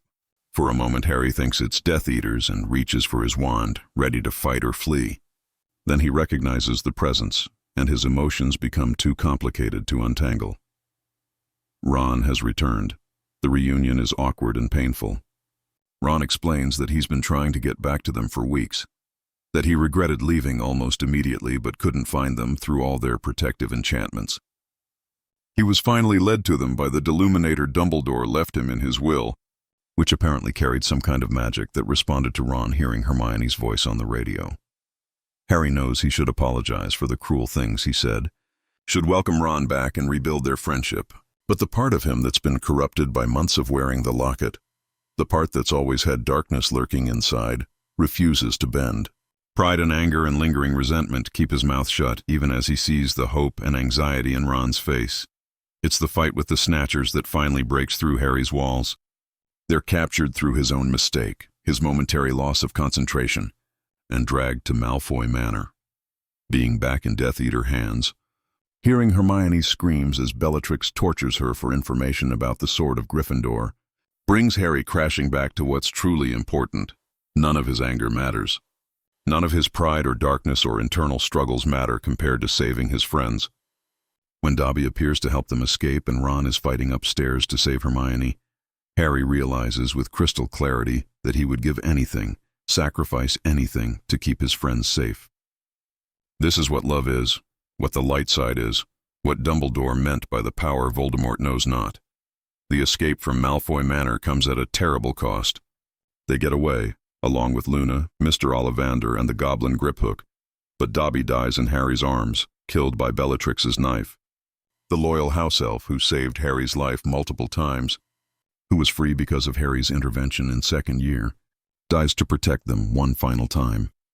Harry digs Dobby's grave by hand, refusing to use magic, needing the physical labor and pain to process his grief. As he digs, Ron works beside him without being asked, and in the shared silence and shared labor, something between them begins to heal. When the grave is finished and Dobby is laid to rest, Harry finally says the words he should have said weeks ago. "I'm sorry for what I said when you left. None of it was true, Ron. You're not spare or useless or any of the other horrible things I said. You're my brother, my best friend, and I was cruel to you because I was angry and corrupted by the locket. I'm sorry." Ron's eyes are red-rimmed from crying over Dobby, but he manages a weak smile. "I'm sorry too, for abandoning you and Hermione, for letting the locket control me, for not being strong enough to stick it out. We're both idiots, yeah?" "Yeah," Harry agrees. "Complete idiots. But we're idiots together, and that's what matters." The planning for the Gringotts break-in brings the trio back together as a functioning team. They need Hufflepuff's cup, which Griphook confirms is in the Lestrange vault, and getting it will require an insane plan involving Polyjuice Potion, the Imperious Curse, and breaking into the most secure bank in the wizarding world. It should be impossible. They're going to do it anyway. The break-in itself is chaos from start to finish. Their disguises hold just long enough to get them into the vault. But when they grab the cup and set off all the security measures, they're suddenly fighting for their lives against guards, curses, and the vault's magical protections.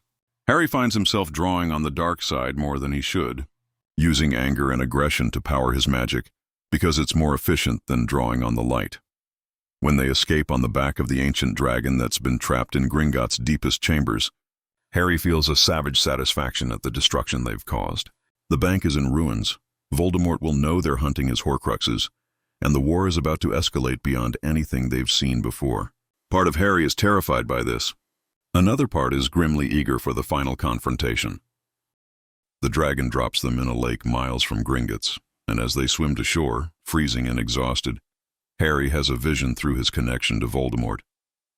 The Dark Lord knows they're after his Horcruxes. More than that, he's checking on them, visiting their hiding places to make sure they're secure. In the vision, Harry sees Voldemort going to Hogwarts, to the Room of Requirement, where the diadem of Ravenclaw is hidden among 1,000 years of hidden objects. He keeps a Horcrux at Hogwarts. Harry gasps as soon as the vision fades. In the Room of Requirement. We need to get there now before he moves it or adds more protections. But getting into Hogwarts while it's under Snape's control as headmaster and patrolled by Death Eaters is nearly impossible. They need help from the inside, from the students who've been fighting back against the Carrows and their brutal regime. They need Dumbledore's army to rise again. The return to Hogwarts through the secret passage from the Hog's Head pub feels like coming home after a long journey. Neville meets them at the entrance to the Room of Requirement, and Harry barely recognizes him. Gone is the clumsy, uncertain boy he knew. In his place stands a young man who's been leading a resistance movement, bearing scars from the Carrows' punishments with quiet pride. "Welcome back," Neville says with a grin. "Thought you might show up eventually. We've been keeping things interesting while you were gone." The Room of Requirement has become a sanctuary for students hiding from the Carrows, and seeing all these familiar faces, seeing how they've fought and resisted and refused to give up even in the darkest times, makes Harry's chest tight with emotion. These people, these brave, loyal, incredible people, are what he's fighting for. Not revenge against Voldemort, not duty to a prophecy, but this. Community, friendship, love. But there's no time for long reunions because Voldemort now knows they're hunting Horcruxes, and he's coming to Hogwarts with his entire army to stop them. The race to find the diadem before Voldemort arrives becomes a desperate scramble through the castle. Harry uses his Force connection to Voldemort to sense where the Horcrux is hidden, feeling his way through the massive collection of hidden objects in the Room of Requirement like following a dark beacon. They find the diadem just as Death Eaters begin pouring into the castle. The Battle of Hogwarts begins in earnest, and Harry is torn between destroying the Horcrux and helping defend the castle. In the end, it's Ron who makes the decision, telling Harry to focus on the Horcrux while everyone else holds the line. But destroying the diadem proves more complicated than expected because Draco Malfoy, Crabbe, and Goyle show up and start a fight in the Room of Requirement. In the chaos, Crabbe casts Fiend Fire, the cursed fire that consumes everything, and suddenly they're all running for their lives as the room burns around them. Harry saves Draco's life, using the Force to pull him onto a broomstick as the Fiend Fire consumes the room. Crabbe dies in the flames he conjured, and his death affects Harry more than he expected. This is what the dark side does. It promises power but delivers death, destroying the user as surely as it destroys their enemies. The Fiend Fire destroys the diadem, one more Horcrux down, but there's no time to celebrate because the battle raging through Hogwarts is going badly. Death Eaters, Giants, and Acromantulas are overwhelming the defenders. Harry sees professors falling, students being carried away wounded, and he knows they can't win this fight through conventional means. That's when the vision hits him, pulling him out of his body and into Voldemort's mind. The Dark Lord is in the Shrieking Shack with Nagini, and he's killing Severus Snape. Not quickly or cleanly, but by having Nagini tear out his throat, because Voldemort believes Snape is the master of the Elder Wand, and the wand must be passed through death. Harry watches Snape die through Voldemort's eyes, feeling the Dark Lord's cold satisfaction, and something doesn't add up. Voldemort is afraid. The all-powerful Dark Lord, who should be celebrating his imminent victory, is terrified because Harry keeps destroying Horcruxes, keeps surviving, keeps being a threat. It doesn't make sense unless Voldemort knows something. Unless there's information Harry is missing. When Harry rushes to the Shrieking Shack and finds Snape dying, his first instinct is to leave, to let the man who killed Dumbledore die alone and unmourned. But then he sees the silvery substance leaking from Snape's wounds, sees its memories and something in Snape's eyes, something desperate and pleading, makes Harry collect them. Take them, Snape whispers, blood bubbling at his lips. Take them to the Pensieve. Look at me, Harry. You have your mother's eyes. Those are Snape's last words, and they echo in Harry's mind as he races back to the castle with the memories. There's something important here, something Snape needed him to know badly enough to hold on to life just long enough to give Harry these memories. In the chaos of battle, Harry finds a moment to slip into the headmaster's office and pour Snape's memories into the Pensieve. What Harry sees in those memories changes everything he thought he knew. He sees Snape and his mother as children, becoming friends. Lily learning about magic from the strange boy from Spinner's End. He sees Snape's love for Lily, deep and true and never fading, surviving her marriage to James, surviving her death, surviving everything. He sees Snape begging Dumbledore to protect the Potters, offering anything, becoming a spy and risking everything to keep Lily safe. And then he sees the most devastating memory of all. Dumbledore already dying from the cursed ring, making Snape promise to kill him when the time comes, to spare Draco's soul from being torn by murder, to maintain Snape's position as Voldemort's trusted servant. Snape didn't betray Dumbledore. He kept faith to the bitter end, did what was asked of him no matter the cost to his own soul, all out of love for a woman who died 16 years ago. But that's not even the worst revelation in Snape's memories. Harry watches himself as a baby, watches Dumbledore explain to Snape that when Voldemort used Harry's blood in his resurrection, he tied their lives together but also ensured the Horcrux in Harry's scar would remain. To truly defeat Voldemort, that Horcrux must be destroyed, and for it to be destroyed, Harry must die. So the boy must die, Snape asks in the memory, and there's genuine grief in his voice. You've been raising him like a pig for slaughter all along. I have been raising him to make the right choice, Dumbledore responds. When the time comes, Harry must walk to his death willingly, of his own free choice, because love and sacrifice have always been the only powers capable of defeating Voldemort's dark magic. The boy must die, Severus, but in dying, he will save everyone.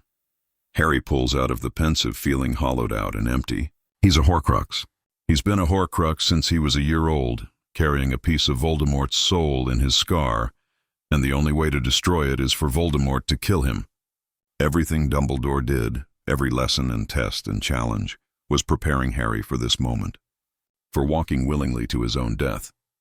The temptation to run, to disappear, to let someone else be the hero is overwhelming. Harry's been fighting against the dark side his entire life, resisting the pull of the Skywalker legacy toward fear and anger and hatred. He survived betrayal and loss and torture and war, and his reward for all that struggle, for staying in the light, is to die. To let Voldemort murder him and hope that somehow, impossibly, his sacrifice will matter.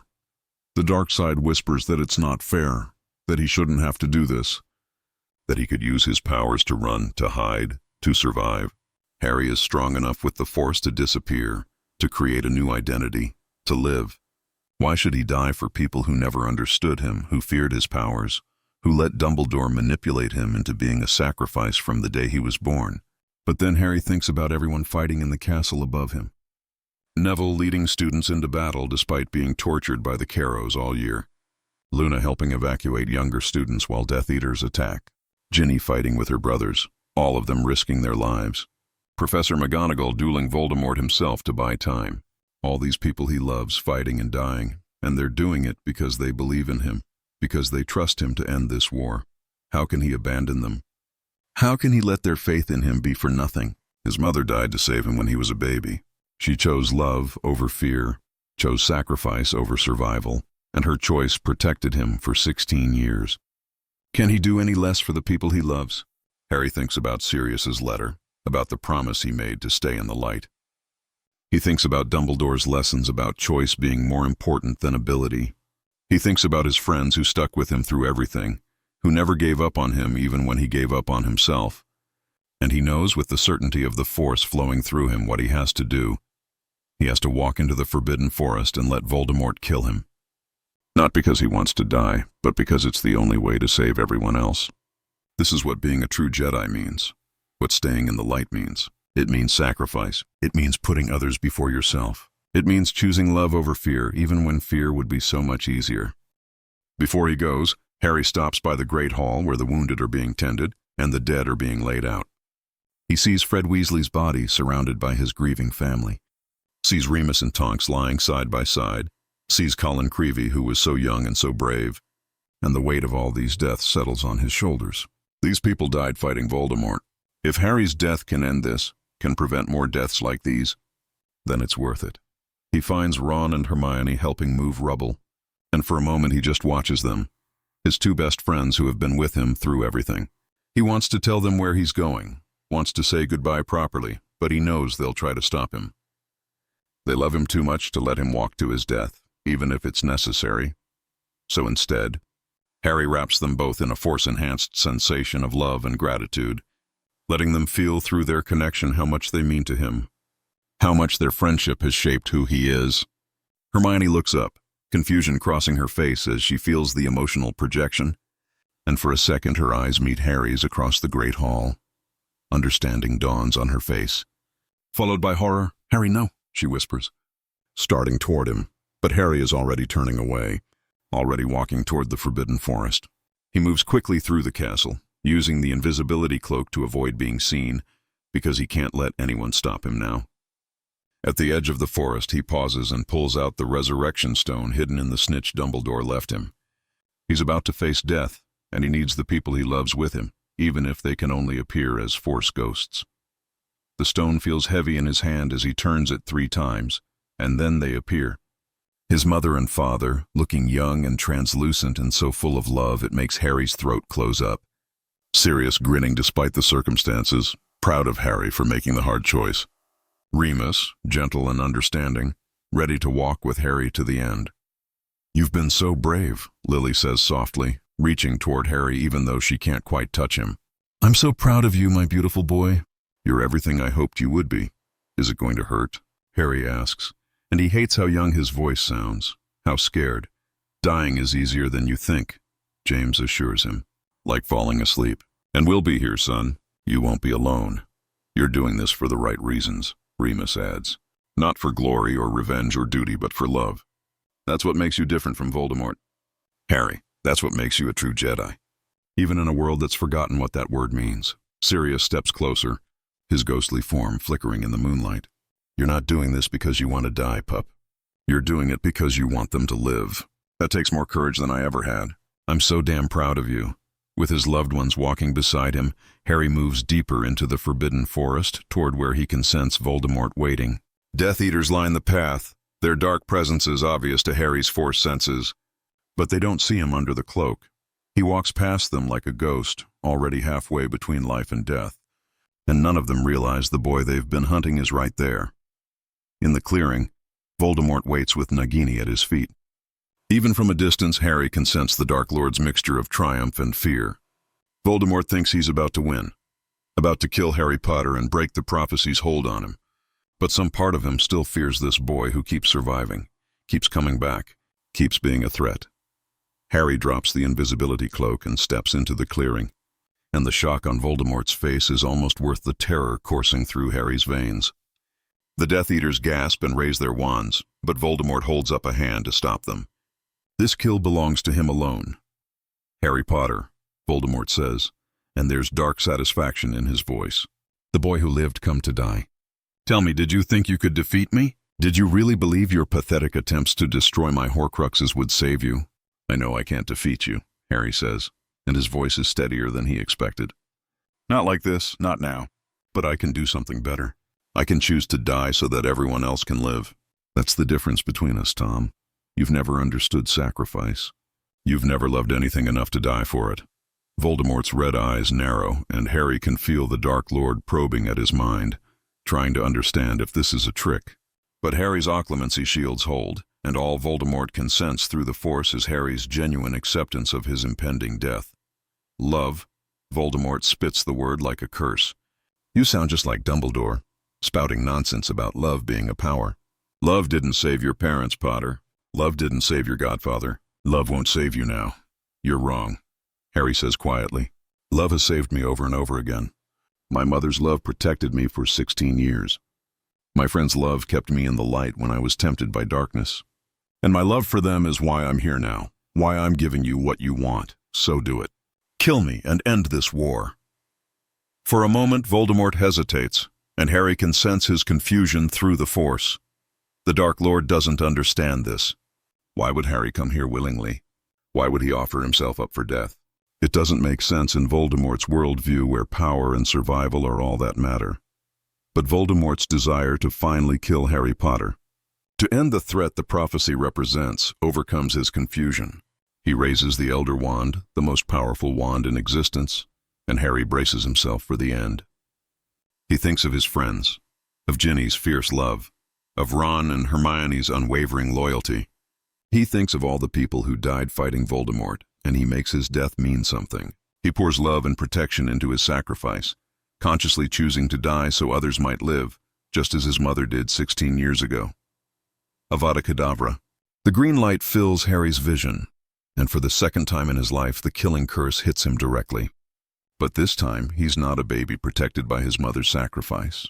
This time, he's choosing death willingly, walking into it with his eyes open.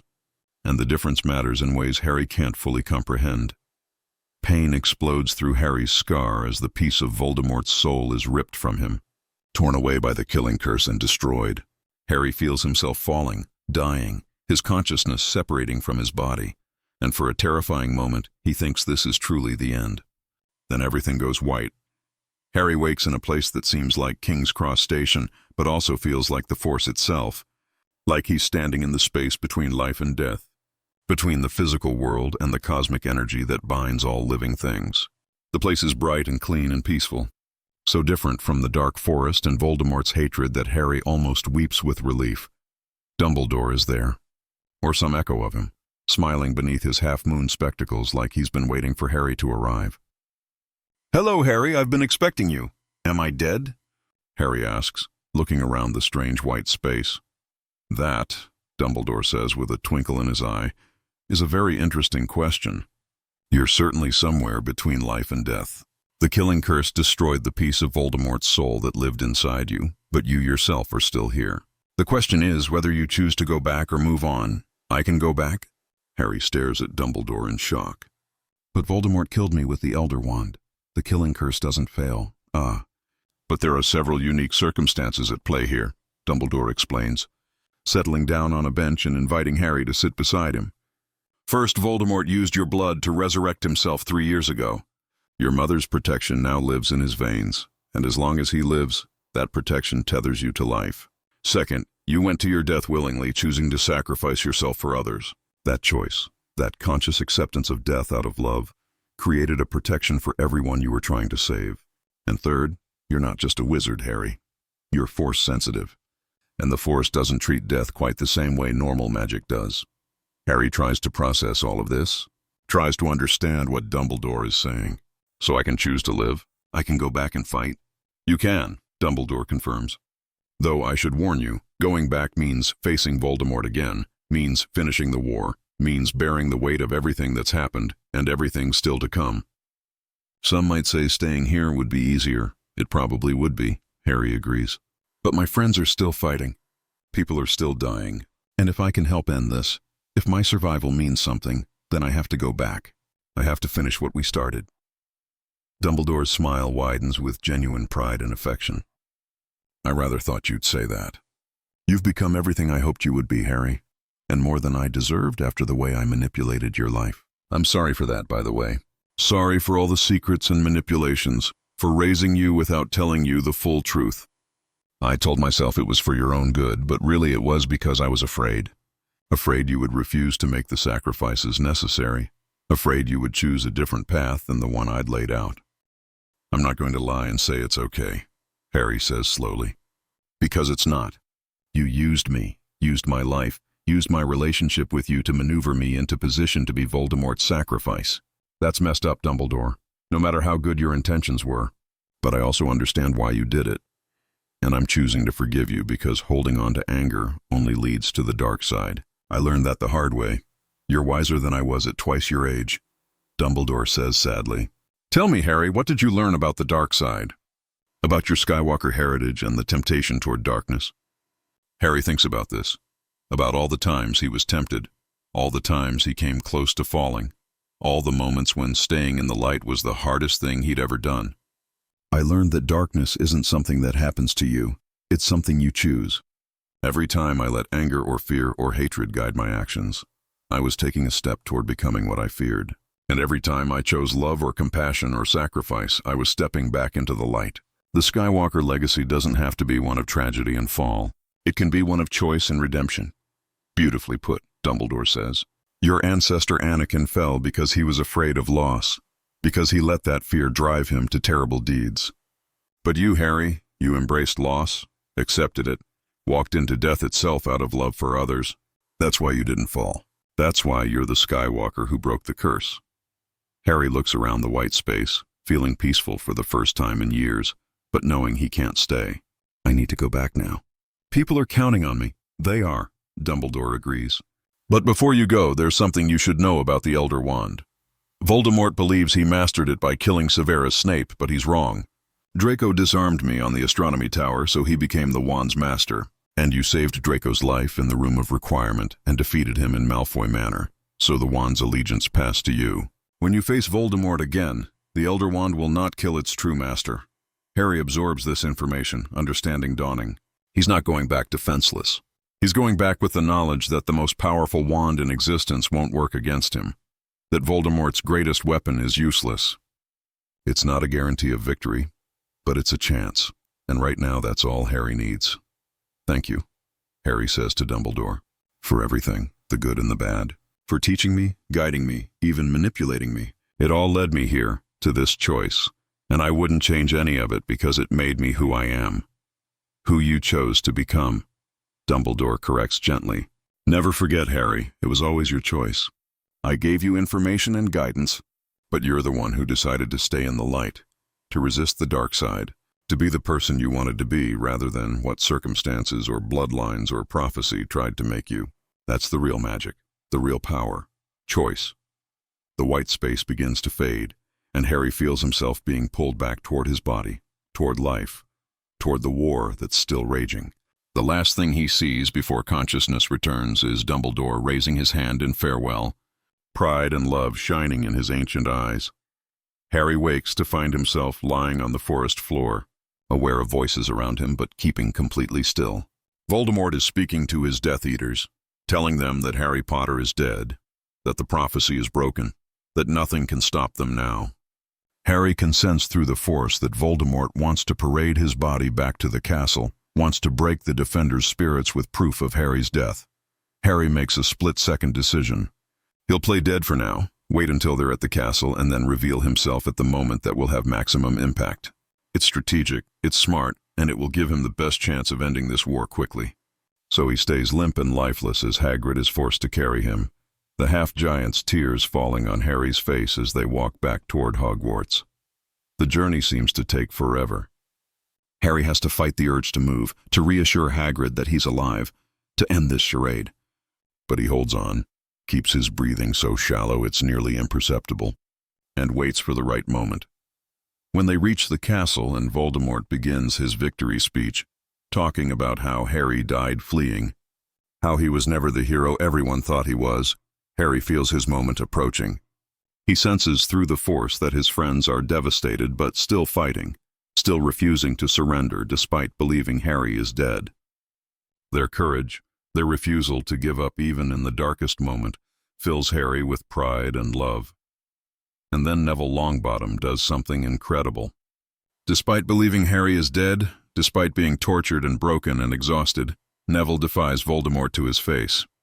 When the Dark Lord tries to recruit him, tries to make him join the Death Eaters, Neville refuses with a courage that reminds Harry why Neville could have been the chosen one.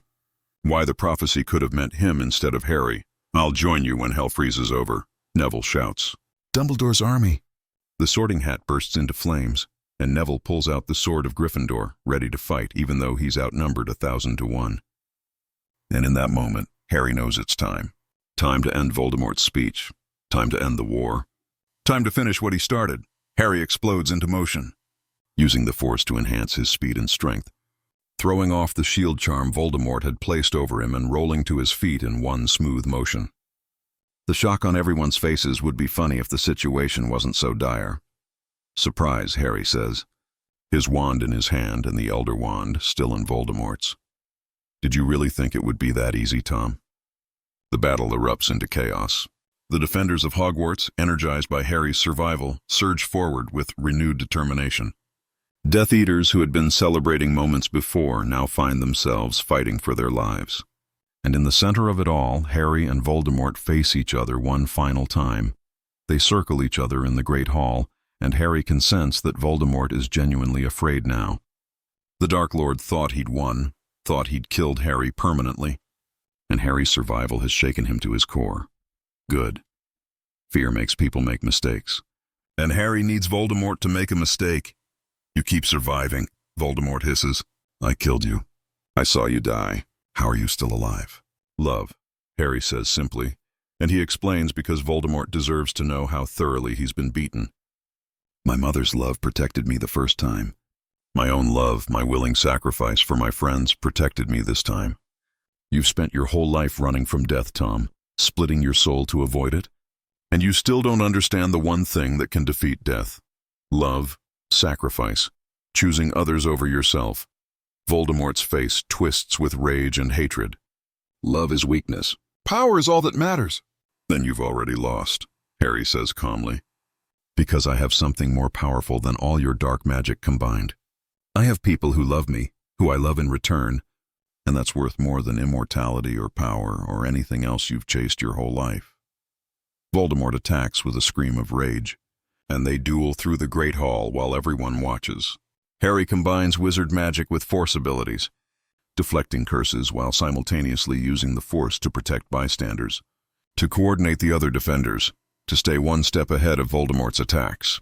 But he's careful not to use the dark side, not to let anger or hatred fuel his magic, because giving in to darkness now would make all his previous struggles meaningless. The duel is spectacular and terrible. Spells fly back and forth, too fast for most people to follow. Voldemort is powerful and vicious, centuries of dark magic making him faster and stronger than any normal wizard. But Harry has something Voldemort doesn't. He has hope. He has love. He has the knowledge that the Elder Wand in Voldemort's hand won't kill its true master. "It's over, Tom," Harry shouts over the sound of battle. "Your Horcruxes are destroyed. Your Death Eaters are falling. Your immortality is gone. You can still choose to surrender, to face justice rather than death. Never." Voldemort screams, and he raises the Elder Wand for what he thinks will be the killing blow. Avada Kedavra. At the exact same instant, Harry shouts, "Expelliarmus!" The spells meet in midair, red and green light colliding, and for a moment time seems to stop. Then the Elder Wand, recognizing its true master and refusing to kill him, tears itself from Voldemort's grip and flies across the hall to Harry's outstretched hand. The killing curse, with no wand to channel it, rebounds on Voldemort just as it did 16 years ago in Godric's Hollow. Tom Riddle dies at last, killed by his own curse, his own inability to understand love and sacrifice, his own evil rebounding on him. The body hits the floor, and Harry can sense through the Force that there's no Horcrux to preserve him this time, no fragment of soul to anchor him to life. Voldemort is truly, finally, completely dead. The silence that follows is profound. Then someone starts cheering, and the sound spreads like wildfire. People are crying and laughing and hugging each other, celebrating the end of the war, the death of the Dark Lord who haunted an entire generation. Harry is suddenly surrounded by his friends. Ron and Hermione crash into him with enough force to nearly knock him over, both talking at once, demanding to know what happened, how he survived. Ginny is there too, her hands on his face, checking him for injuries, her eyes fierce with love and relief. "You died," Hermione sobs. I felt you say goodbye and then you were gone, and I thought, I'm sorry, Harry says, pulling his three best friends into a tight embrace. I had to do it alone. The Horcrux in my scar had to be destroyed, and Voldemort had to be the one to do it. But I'm here now. I'm alive. We won. The celebration continues around them. But Harry feels disconnected from it, exhausted beyond anything he's ever experienced. He's died and come back, defeated the darkest wizard in history, ended a war that's raged his entire life. The adrenaline that kept him going finally runs out, and his legs buckle. Professor McGonagall is there instantly, supporting him with surprising strength. Mr. Potter, you need the hospital wing. You look terrible. I died and came back to life, and Harry points out. I think I'm entitled to look terrible. The next days and weeks pass in a blur of funerals and trials and recovery. Harry testifies at Death Eater trials, attends every funeral he can, helps coordinate the rebuilding of Hogwarts and the Ministry.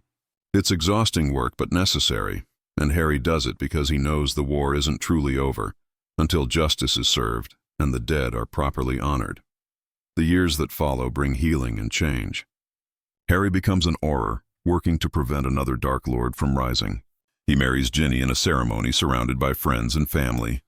They have children who inherit his Force sensitivity and his determination to choose light over darkness. Harry teaches his children everything he learned about resisting the dark side, about choosing love over fear, about using power wisely rather than for personal gain. He breaks the Skywalker curse by proving that the legacy doesn't have to be one of tragedy, that someone can possess both magical power and Force sensitivity without falling to darkness. Decades later, Harry is old and silver-haired, but still strong in the Force. He sits in his garden teaching his grandchildren about the light and the dark, about choice and consequence, about the importance of staying true to yourself even when the world tries to make you into something else. The Force is part of who you are, Harry tells his granddaughter Rose during a meditation lesson. It will always tempt you toward darkness because the dark side is easier, more seductive, promises quick solutions to complex problems. But darkness is a lie. It promises power and delivers corruption. So you have to choose every day to stay in the light. Not because it's easy, but because it's right. Did you ever want to give up? Rose asks. When fighting the darkness got too hard?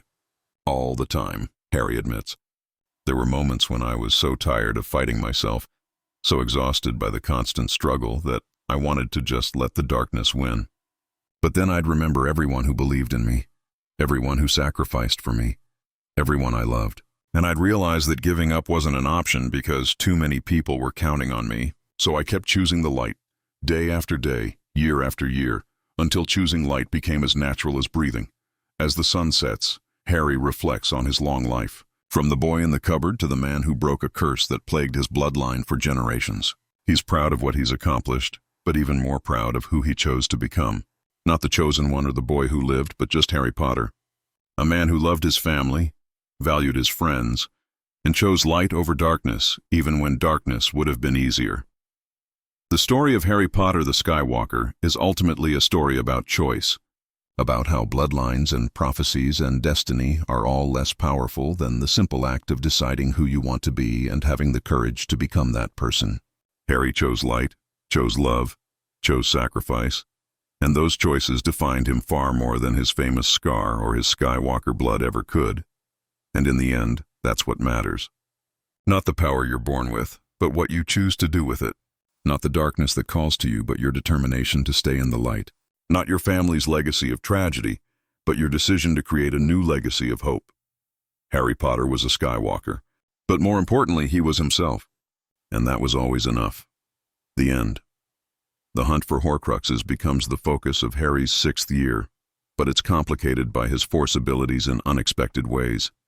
Harry can sense dark magic, can feel the corruption that Horcruxes leave in their wake, which should make finding them easier. But the problem is that the Horcrux inside Harry himself interferes with his Force sensing, like trying to see stars with the sun in your eyes. Still, when Dumbledore takes Harry to retrieve the locket from the cave, Harry's Force abilities prove invaluable. He can sense the Inferi beneath the lake before they surface, giving crucial warning. He can feel the dark magic in the potion that Dumbledore must drink, can sense how it's designed to cause maximum psychological torment. And when Dumbledore becomes incapacitated by the potion, Harry's force-enhanced strength helps him support the headmaster and fight off the Inferi until they can escape. But retrieving the locket, which turns out to be a fake with a mocking note from RAB, isn't even the worst part of 6th year. That honor goes to the night Death Eaters invade Hogwarts. The night Dumbledore dies, Harry watches from beneath his invisibility cloak, paralyzed by Dumbledore's spell as Draco Malfoy disarms the headmaster. Harry can feel Draco's conflict through the Force, can sense the boy's terror and his desperate wish that there was another way out of his situation. For a moment, Harry thinks Draco might not do it, might not kill Dumbledore despite the Dark Lord's orders. Then Snape arrives and everything falls apart. Harry watches in horror as Snape, the man who was supposed to be on their side, casts the killing curse that ends Albus Dumbledore's life. The death of the greatest wizard of the age sends a shockwave through the Force that Harry feels like a physical blow. It's not just loss, it's a fundamental dimming of the light, a victory for darkness that reverberates across magical space. When Dumbledore's spell breaks at his death, Harry doesn't just chase Snape to get revenge, he chases him for answers. How could Snape betray them? How could Dumbledore have been so wrong about him?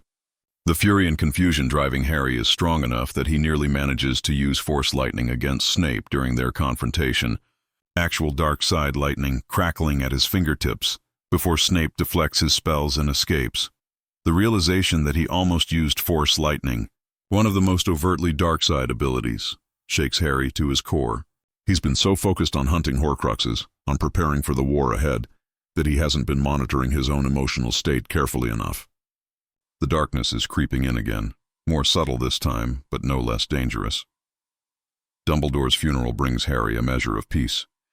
Seeing how many people loved the headmaster, seeing how much good he did in his long life, reminds Harry that there are things worth fighting for beyond revenge. But it also crystallizes his determination. He's not returning to Hogwarts for 7th year. He's going Horcrux hunting, and he's doing it now.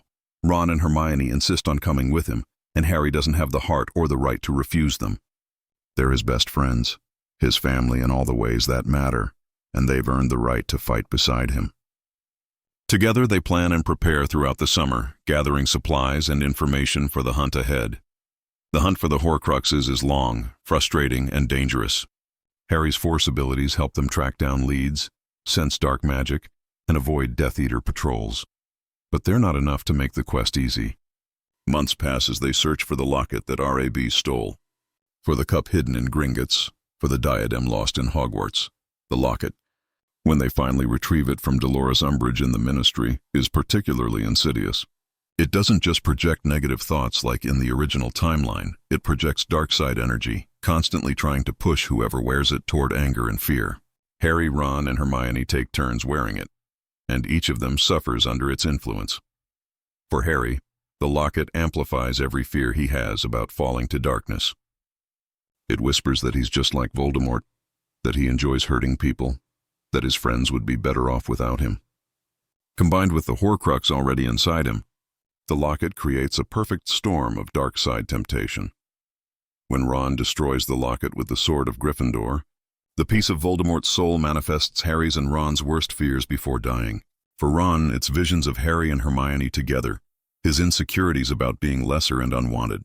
But the locket riddle also taunts Harry, showing him visions of himself as a Dark Lord, standing over the bodies of his friends with red-rimmed Sith eyes, fully fallen to darkness. "This is your destiny," the locket riddle whispers. Not to defeat the Dark Lord, but to become him. To become something even worse, because you have powers he never imagined. The Dark Lord with the Force at his command, unstoppable, inevitable. Ron's destruction of the locket silences these visions, but they haunt Harry for weeks afterward. What if the locket is right? What if his destiny isn't to defeat Voldemort, but to replace him with something even more terrible? It's Hermione who talks him through it, logical and patient as always. Destiny isn't fixed, Harry. You've been proving that your whole life. You were destined to die as a baby, but your mother's love saved you. You were destined to fear Dementors, but you learned to cast a Patronus. You were tempted by the dark side dozens of times, but you're still here, still fighting, still choosing the light. The locket was wrong because it could only see one possible future, and you're the one who chooses which future becomes real. The break-in at Gringotts to steal Hufflepuff's cup from the Lestrange vault is a spectacular disaster that somehow succeeds anyway. Harry rides a dragon through the bank's defenses, uses forced persuasion on goblins when the Imperious Curse fails, and ultimately has to embrace his connection to Voldemort to sense exactly where the cup is hidden. The escape on the back of the half-blind dragon is terrifying and exhilarating, and for a few moments, Harry forgets about Horcruxes and darkness and prophecies, and just enjoys being alive. But those moments are fleeting. With each Horcrux they destroy, Harry can feel Voldemort's fury through their connection, can sense the Dark Lord's increasing paranoia and rage. More importantly, Harry begins to understand something crucial. There are 7 Horcruxes, not 6. The diary, the ring Dumbledore destroyed, the locket, the cup, the diadem, Nagini the snake, and something else. Something Voldemort never meant to make, Harry himself. He is the 7th Horcrux. The realization, when it finally clicks into place, is devastating. All this time, Harry has been carrying a piece of Voldemort's soul inside him. That's why he can speak Parseltongue, why his scar hurts, why he has visions of Voldemort's actions.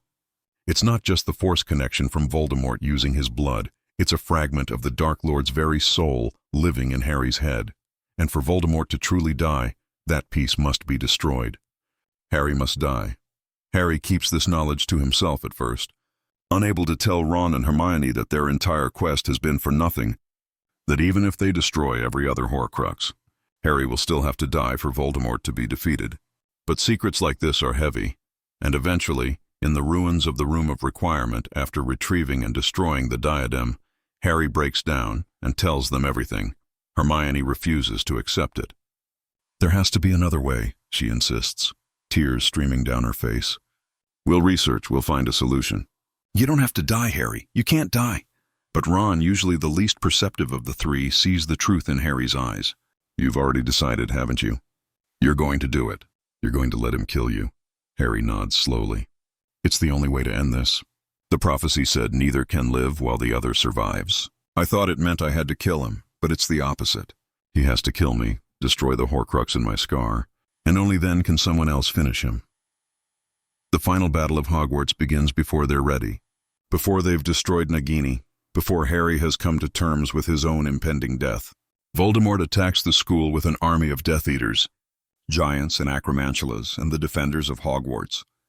Teachers, students, and Order members alike rise to meet them. Harry fights in that battle with everything he has, using magic and Force abilities in combination to protect his friends and strike down Death Eaters. He saves Luna from a giant's club with a Force push. He deflects curses aimed at Ginny. He coordinates defenders using battle meditation, a Force technique that allows him to sense everyone on the battlefield and guide them where they're needed most. But when he sees Remus Lupin fall to Dolohof's curse, when he watches Fred Weasley die in an explosion, when he feels Tonks's life force wink out like an extinguished candle, Harry knows what he has to do. His own death is a small price to pay if it means ending this war, stopping more people he loves from dying. In the Forbidden Forest, walking toward Voldemort and his own death, Harry uses the Resurrection Stone that he found hidden in the snitch Dumbledore left him. His parents, Sirius and Remus, appear as Force ghosts, shimmering and translucent but present in a way Harry can feel through the Force. You're nearly there, James says quietly. We're so proud of you, son. It won't hurt, Lily promises, her ghostly hand reaching toward his face even though she can't quite touch him. Dying is easier than you think. You're not doing this because you want to die, Sirius adds, understanding Harry better than anyone. You're doing this because you want them to live. That's what makes you different from Voldemort, pup.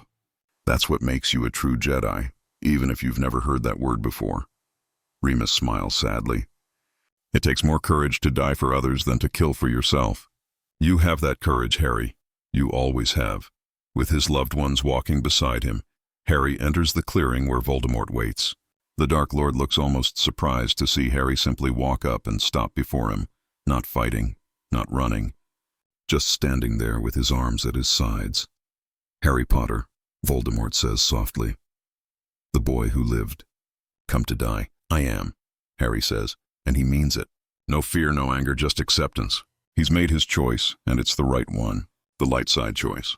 The choice his mother made 16 years ago when she stood between him and Voldemort's wand. Voldemort raises the Elder Wand, the most powerful wand in existence stolen from Dumbledore's tomb, and speaks the killing curse. Avada Kedavra. Green light fills Harry's vision, and he knows nothing more. But death is not the end Harry expected. He wakes in a strange white space that feels like King's Cross Station, but also like the Force itself, like the living energy of all things made visible and tangible.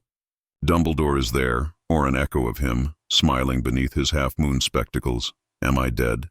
Harry asks. "That's an interesting question," Dumbledore replies. "You're certainly somewhere between life and death. Voldemort's curse destroyed the piece of his soul that lived inside you, but you're still here. The question is whether you want to go back." "Back?" Harry looks around the white space. "I can go back?" "Voldemort used your blood to resurrect himself, remember?" Dumbledore explains. "Your mother's protection lives in his veins now, and as long as he lives, that protection keeps you tethered to life. You have a choice, Harry. You can board the train I suspect is just beyond this station, move on to whatever comes next, or you can return to finish what you started." Harry thinks of Ron and Hermione fighting in the castle. Thinks of all the people who will die if Voldemort isn't stopped. Thinks of the future that's possible if the Dark Lord is finally truly defeated. The choice isn't difficult. "I'm going back," he says firmly. "I rather thought you would," Dumbledore says with a twinkle in his eye. "But Harry, before you go, there's something you should know.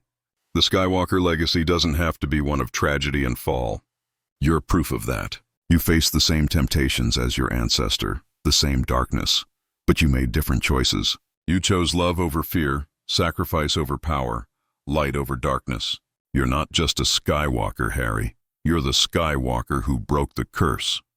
Harry opens his eyes to find himself lying in the Forbidden Forest, Voldemort and his Death Eaters standing over him. Narcissa Malfoy checks him for signs of life, and Harry has just enough presence of mind to whisper, "Is Draco alive?" "Yes," she whispers back, understanding passing between them. To save her son, Narcissa lies to the Dark Lord, tells Voldemort that Harry Potter is dead. Harry is forced to play dead as Voldemort parades his corpse back to Hogwarts, forced to feel through the Force the despair of his friends when they see him apparently lifeless. But when Voldemort tries to force Neville to bow, tries to break the Defender's spirit, Harry sees his moment. He rolls out of Hagrid's arms, and before anyone can react, he's standing, alive, wand in hand, shouting, "Expelliarmus!" At the same moment, Voldemort casts another killing curse. The spells collide. The Elder Wand refuses to kill its true master, and Voldemort's curse rebounds on him, destroying him utterly and finally. The Dark Lord's death sends a shockwave through the Force that every magical creature for miles can feel. It's like a great darkness has been lifted, like the sun emerging from behind storm clouds. The Death Eaters break and run or surrender.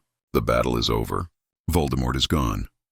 In the Great Hall, surrounded by the living and the dead, by friends and strangers, by those who fought and those who survived, Harry finally allows himself to feel everything he's been holding back. Relief, grief, exhaustion, joy, sorrow, all of it mixing together until he can barely tell one emotion from another. Ron and Hermione find him, pull him into a fierce embrace, and the three of them just hold each other and cry. They survived. Despite everything, despite all the darkness and death and horror, they survived. "You died." Hermione sobs into his shoulder. "We watched you die. I got better," Harry says, trying for humor and almost succeeding. Turns out dying isn't as permanent as advertised. Ron laughs wetly. "Trust you to be the one person in history to come back from a killing curse twice. Show off." They sit together on the debris-strewn floor of the Great Hall, and slowly, other survivors drift over. Ginny sits on Harry's other side, taking his hand without a word. Luna settles nearby, her usual dreamy expression tempered by sadness for the friends they lost. Neville joins them, still holding the sword of Gryffindor he used to kill Nagini, the last Horcrux. "What happens now?" Ginny asks quietly. Harry looks around at the destroyed castle, at the survivors tending the wounded and mourning the dead, and he thinks about his answer carefully. "Now we rebuild," he finally says. "We rebuild Hogwarts, rebuild our lives, rebuild the wizarding world into something better. We make sure all these deaths meant something. And you?" Hermione asks, always the one to see past his deflections. What about your Force abilities? What about the Skywalker legacy? Harry considers this. The darkness inside him, the temptation toward the dark side, hasn't disappeared with Voldemort's death. It never will. Being a Force-sensitive Skywalker means always fighting that battle, always choosing light over darkness, love over fear, hope over despair. It's exhausting and it's never-ending, but it's also who he is. I keep fighting, he says simply. Every day, for the rest of my life, I choose the light. That's all any of us can do, really. Keep choosing to be good, even when it's hard. Especially when it's hard. Luna smiles at him. That knowing, ethereal smile that suggests she sees things others don't. I think that's the most Jedi thing I've ever heard anyone say, Harry Potter. Your ancestors would be proud. Some of them, Harry corrects with a small smile. At least the ones who stayed in the light. As the sun rises over Hogwarts, painting the ruined castle in shades of gold and pink, Harry Potter, the boy who lived, the chosen one, the last son of the Skywalker line, makes himself a promise. He will honor those who died by living well. He will honor his ancestors who fell to darkness by staying in the light. He will honor his mother's sacrifice by protecting those who cannot protect themselves. And if the darkness calls to him again, as he knows it will face it the same way he's faced every challenge in his life, with his friends beside him, his mother's love protecting him, and the unwavering belief that light will always triumph over darkness, as long as someone is willing to fight for it. Because that's what it means to be both a wizard and a Force user. That's what it means to be a Skywalker who chose a different path. And that's what it means to be Harry Potter, who proved that destiny is not fixed, that bloodlines do not determine fate, and that the greatest power in the universe isn't magic or the Force or prophecy, it's choice. Always and forever, it's choice. Years later, Harry stands in the ruins of the Jedi Temple on Coruscant, having followed Force echoes and ancient magic across dimensional barriers to find this place. He's brought his children with him, James, Albus, and Lily, because they need to understand where part of their heritage comes from. The temple is long abandoned. The Jedi Order destroyed generations ago, but Harry can still feel the echoes of light side Force users who once walked these halls. He can sense their dedication, their discipline, their struggles against darkness. In many ways, they face the same battles Harry has fought his whole life. Dad, Albus asks, why did we come here? This place is just old ruins. Harry kneels down to his son's level, seeing his own green eyes reflected in the boy's face. We came here because this is where the Jedi used to train, and the Jedi were the people who learned to use the Force for good. They weren't perfect. They made mistakes, and eventually they fell. But they tried to do the right thing, and that matters. Did you ever meet a real Jedi? James asks excitedly. No, Harry admits. They were gone long before I was born. But I've felt their presence through the Force, and I've learned from what they left behind. They understood something important. Power isn't inherently good or evil. It's what you choose to do with it that matters. Lily, his youngest, tugs on his hand. Are we going to fall to darkness like great-great-great-grandpa Anakin? Harry pulls all three of his children close, holding them tight. Not if I can help it. And not if you remember what I'm going to teach you. Darkness isn't something that happens to you. It's something you choose. Every time you let anger or fear or hatred guide your actions, you're taking a step toward darkness. But every time you choose love, choose compassion, choose to protect rather than destroy, you're taking a step toward light. Which one is easier? Albus asks. Darkness, Harry answers honestly. Darkness is always easier. It promises quick solutions, immediate power, satisfaction for your anger. Light is harder because it requires patience, discipline, and sacrifice. But here's the secret the dark side doesn't want you to know. Easy and right are almost never the same thing. As they leave the Jedi Temple and begin the journey back to their own dimension, back to the magical world where Harry has worked hard to build a peaceful, just society, Harry thinks about how far he's come. From the terrified boy in the cupboard under the stairs to the man who defeated the darkest wizard in history. From someone afraid of his own power to someone who wields both magic and Force with wisdom and restraint. The Skywalker curse is broken, not because Harry was special or chosen, but because he made different choices than his ancestors. He chose love over fear every time. He chose his friends over his power. He chose to die rather than let others be hurt. And in the end, those choices made all the difference. Harry Potter was a Skywalker, yes. But more importantly, he was himself. and that was always enough. The final scene shows Harry much older, silver streaking his dark hair, sitting in his garden at Grimmauld Place with his grandchildren playing nearby. They're practicing magic under Hermione's watchful supervision while Ron entertains them with stories from the old days. A young girl, his granddaughter Rose, approaches Harry with a serious expression. "Grandpa Harry, Mum says you can move things without magic." "Is that true?" Harry smiles and extends his hand. A butterfly that was resting on a nearby flower gently lifts into the air, suspended by the force, and drifts over to land on Rose's nose.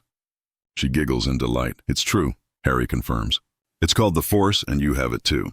I can sense it in you. Will you teach me?" Rose asks eagerly. "Will you teach me to be good like you?"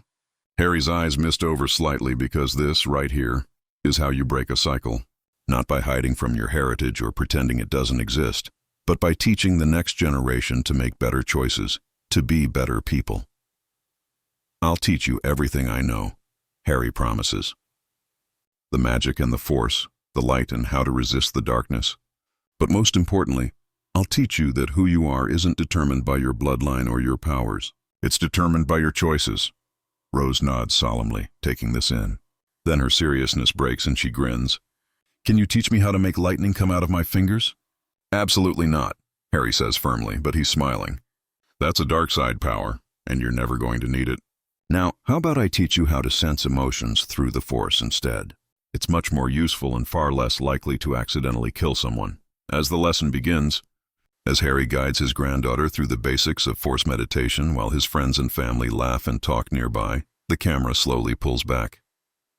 We see Grimmauld Place bathed in late afternoon sunlight. See the peaceful street where once Death Eaters prowled. See a world that has healed from its wars. The final image is of Harry's face, older but at peace, teaching the next generation not to fear their power but to wield it wisely. The boy who lived became the man who broke a curse that had plagued his bloodline for generations. The Skywalker who chose the light and stayed in it, no matter how hard the darkness pulled. And in a universe where two powerful bloodlines collided, where prophecy and destiny and the weight of ancestors could have crushed a young boy, Harry Potter proved something essential. You are not your family's mistakes. You are not your worst fears. You are not the darkness that calls to you. You are your choices. And your choices alone define who you become. The screen fades to black. But we hear one last exchange between Harry and Rose. "Grandpa, if you could do it all over again, knowing everything you know now, what would you change?" Harry is quiet for a long moment before answering. "Absolutely nothing.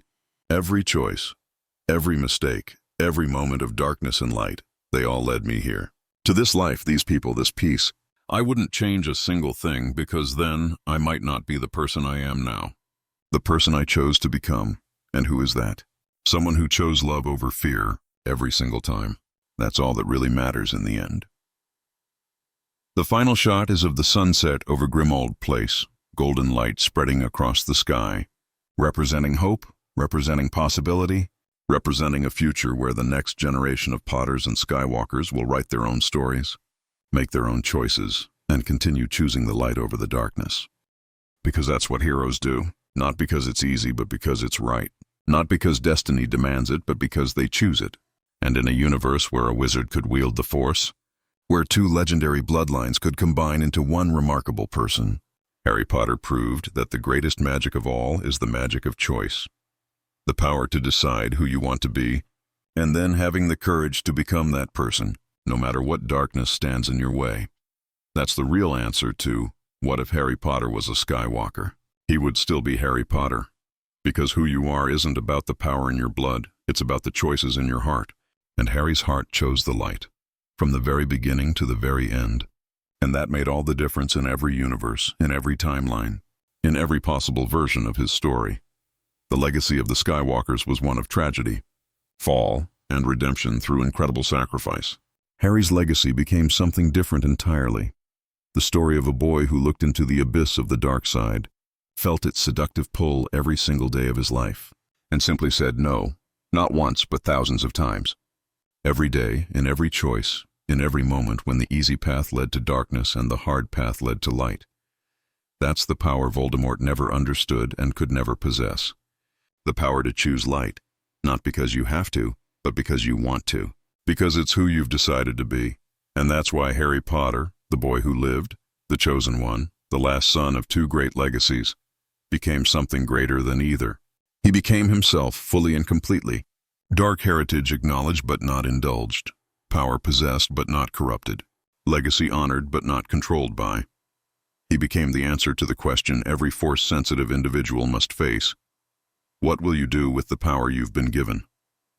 Harry's answer was simple, consistent, and world-changing. He chose to protect. He chose to sacrifice. He chose to love. He chose the light. Every single time. And in the end, that choice saved not just the wizarding world, not just his friends and family, but Harry himself. It saved him from becoming another tragic Skywalker, another fallen hero, another cautionary tale about the corrupting nature of power. Instead, Harry Potter became hope incarnate. Living proof that darkness can be resisted, that cycles can be broken, that destinies can be defied, and that the greatest power in any universe is the simple, profound choice to be good when being evil would be so much easier. That's the legacy Harry leaves behind. Not the defeat of Voldemort, though that matters. Not the mastery of both magic and force, though that's impressive. But the example of a person who had every excuse, every reason, every justification to fall to darkness, and chose not to. Who looked at his ancestors fall and said, "Not me, not ever." Who felt the dark side calling and said, "I'm not listening."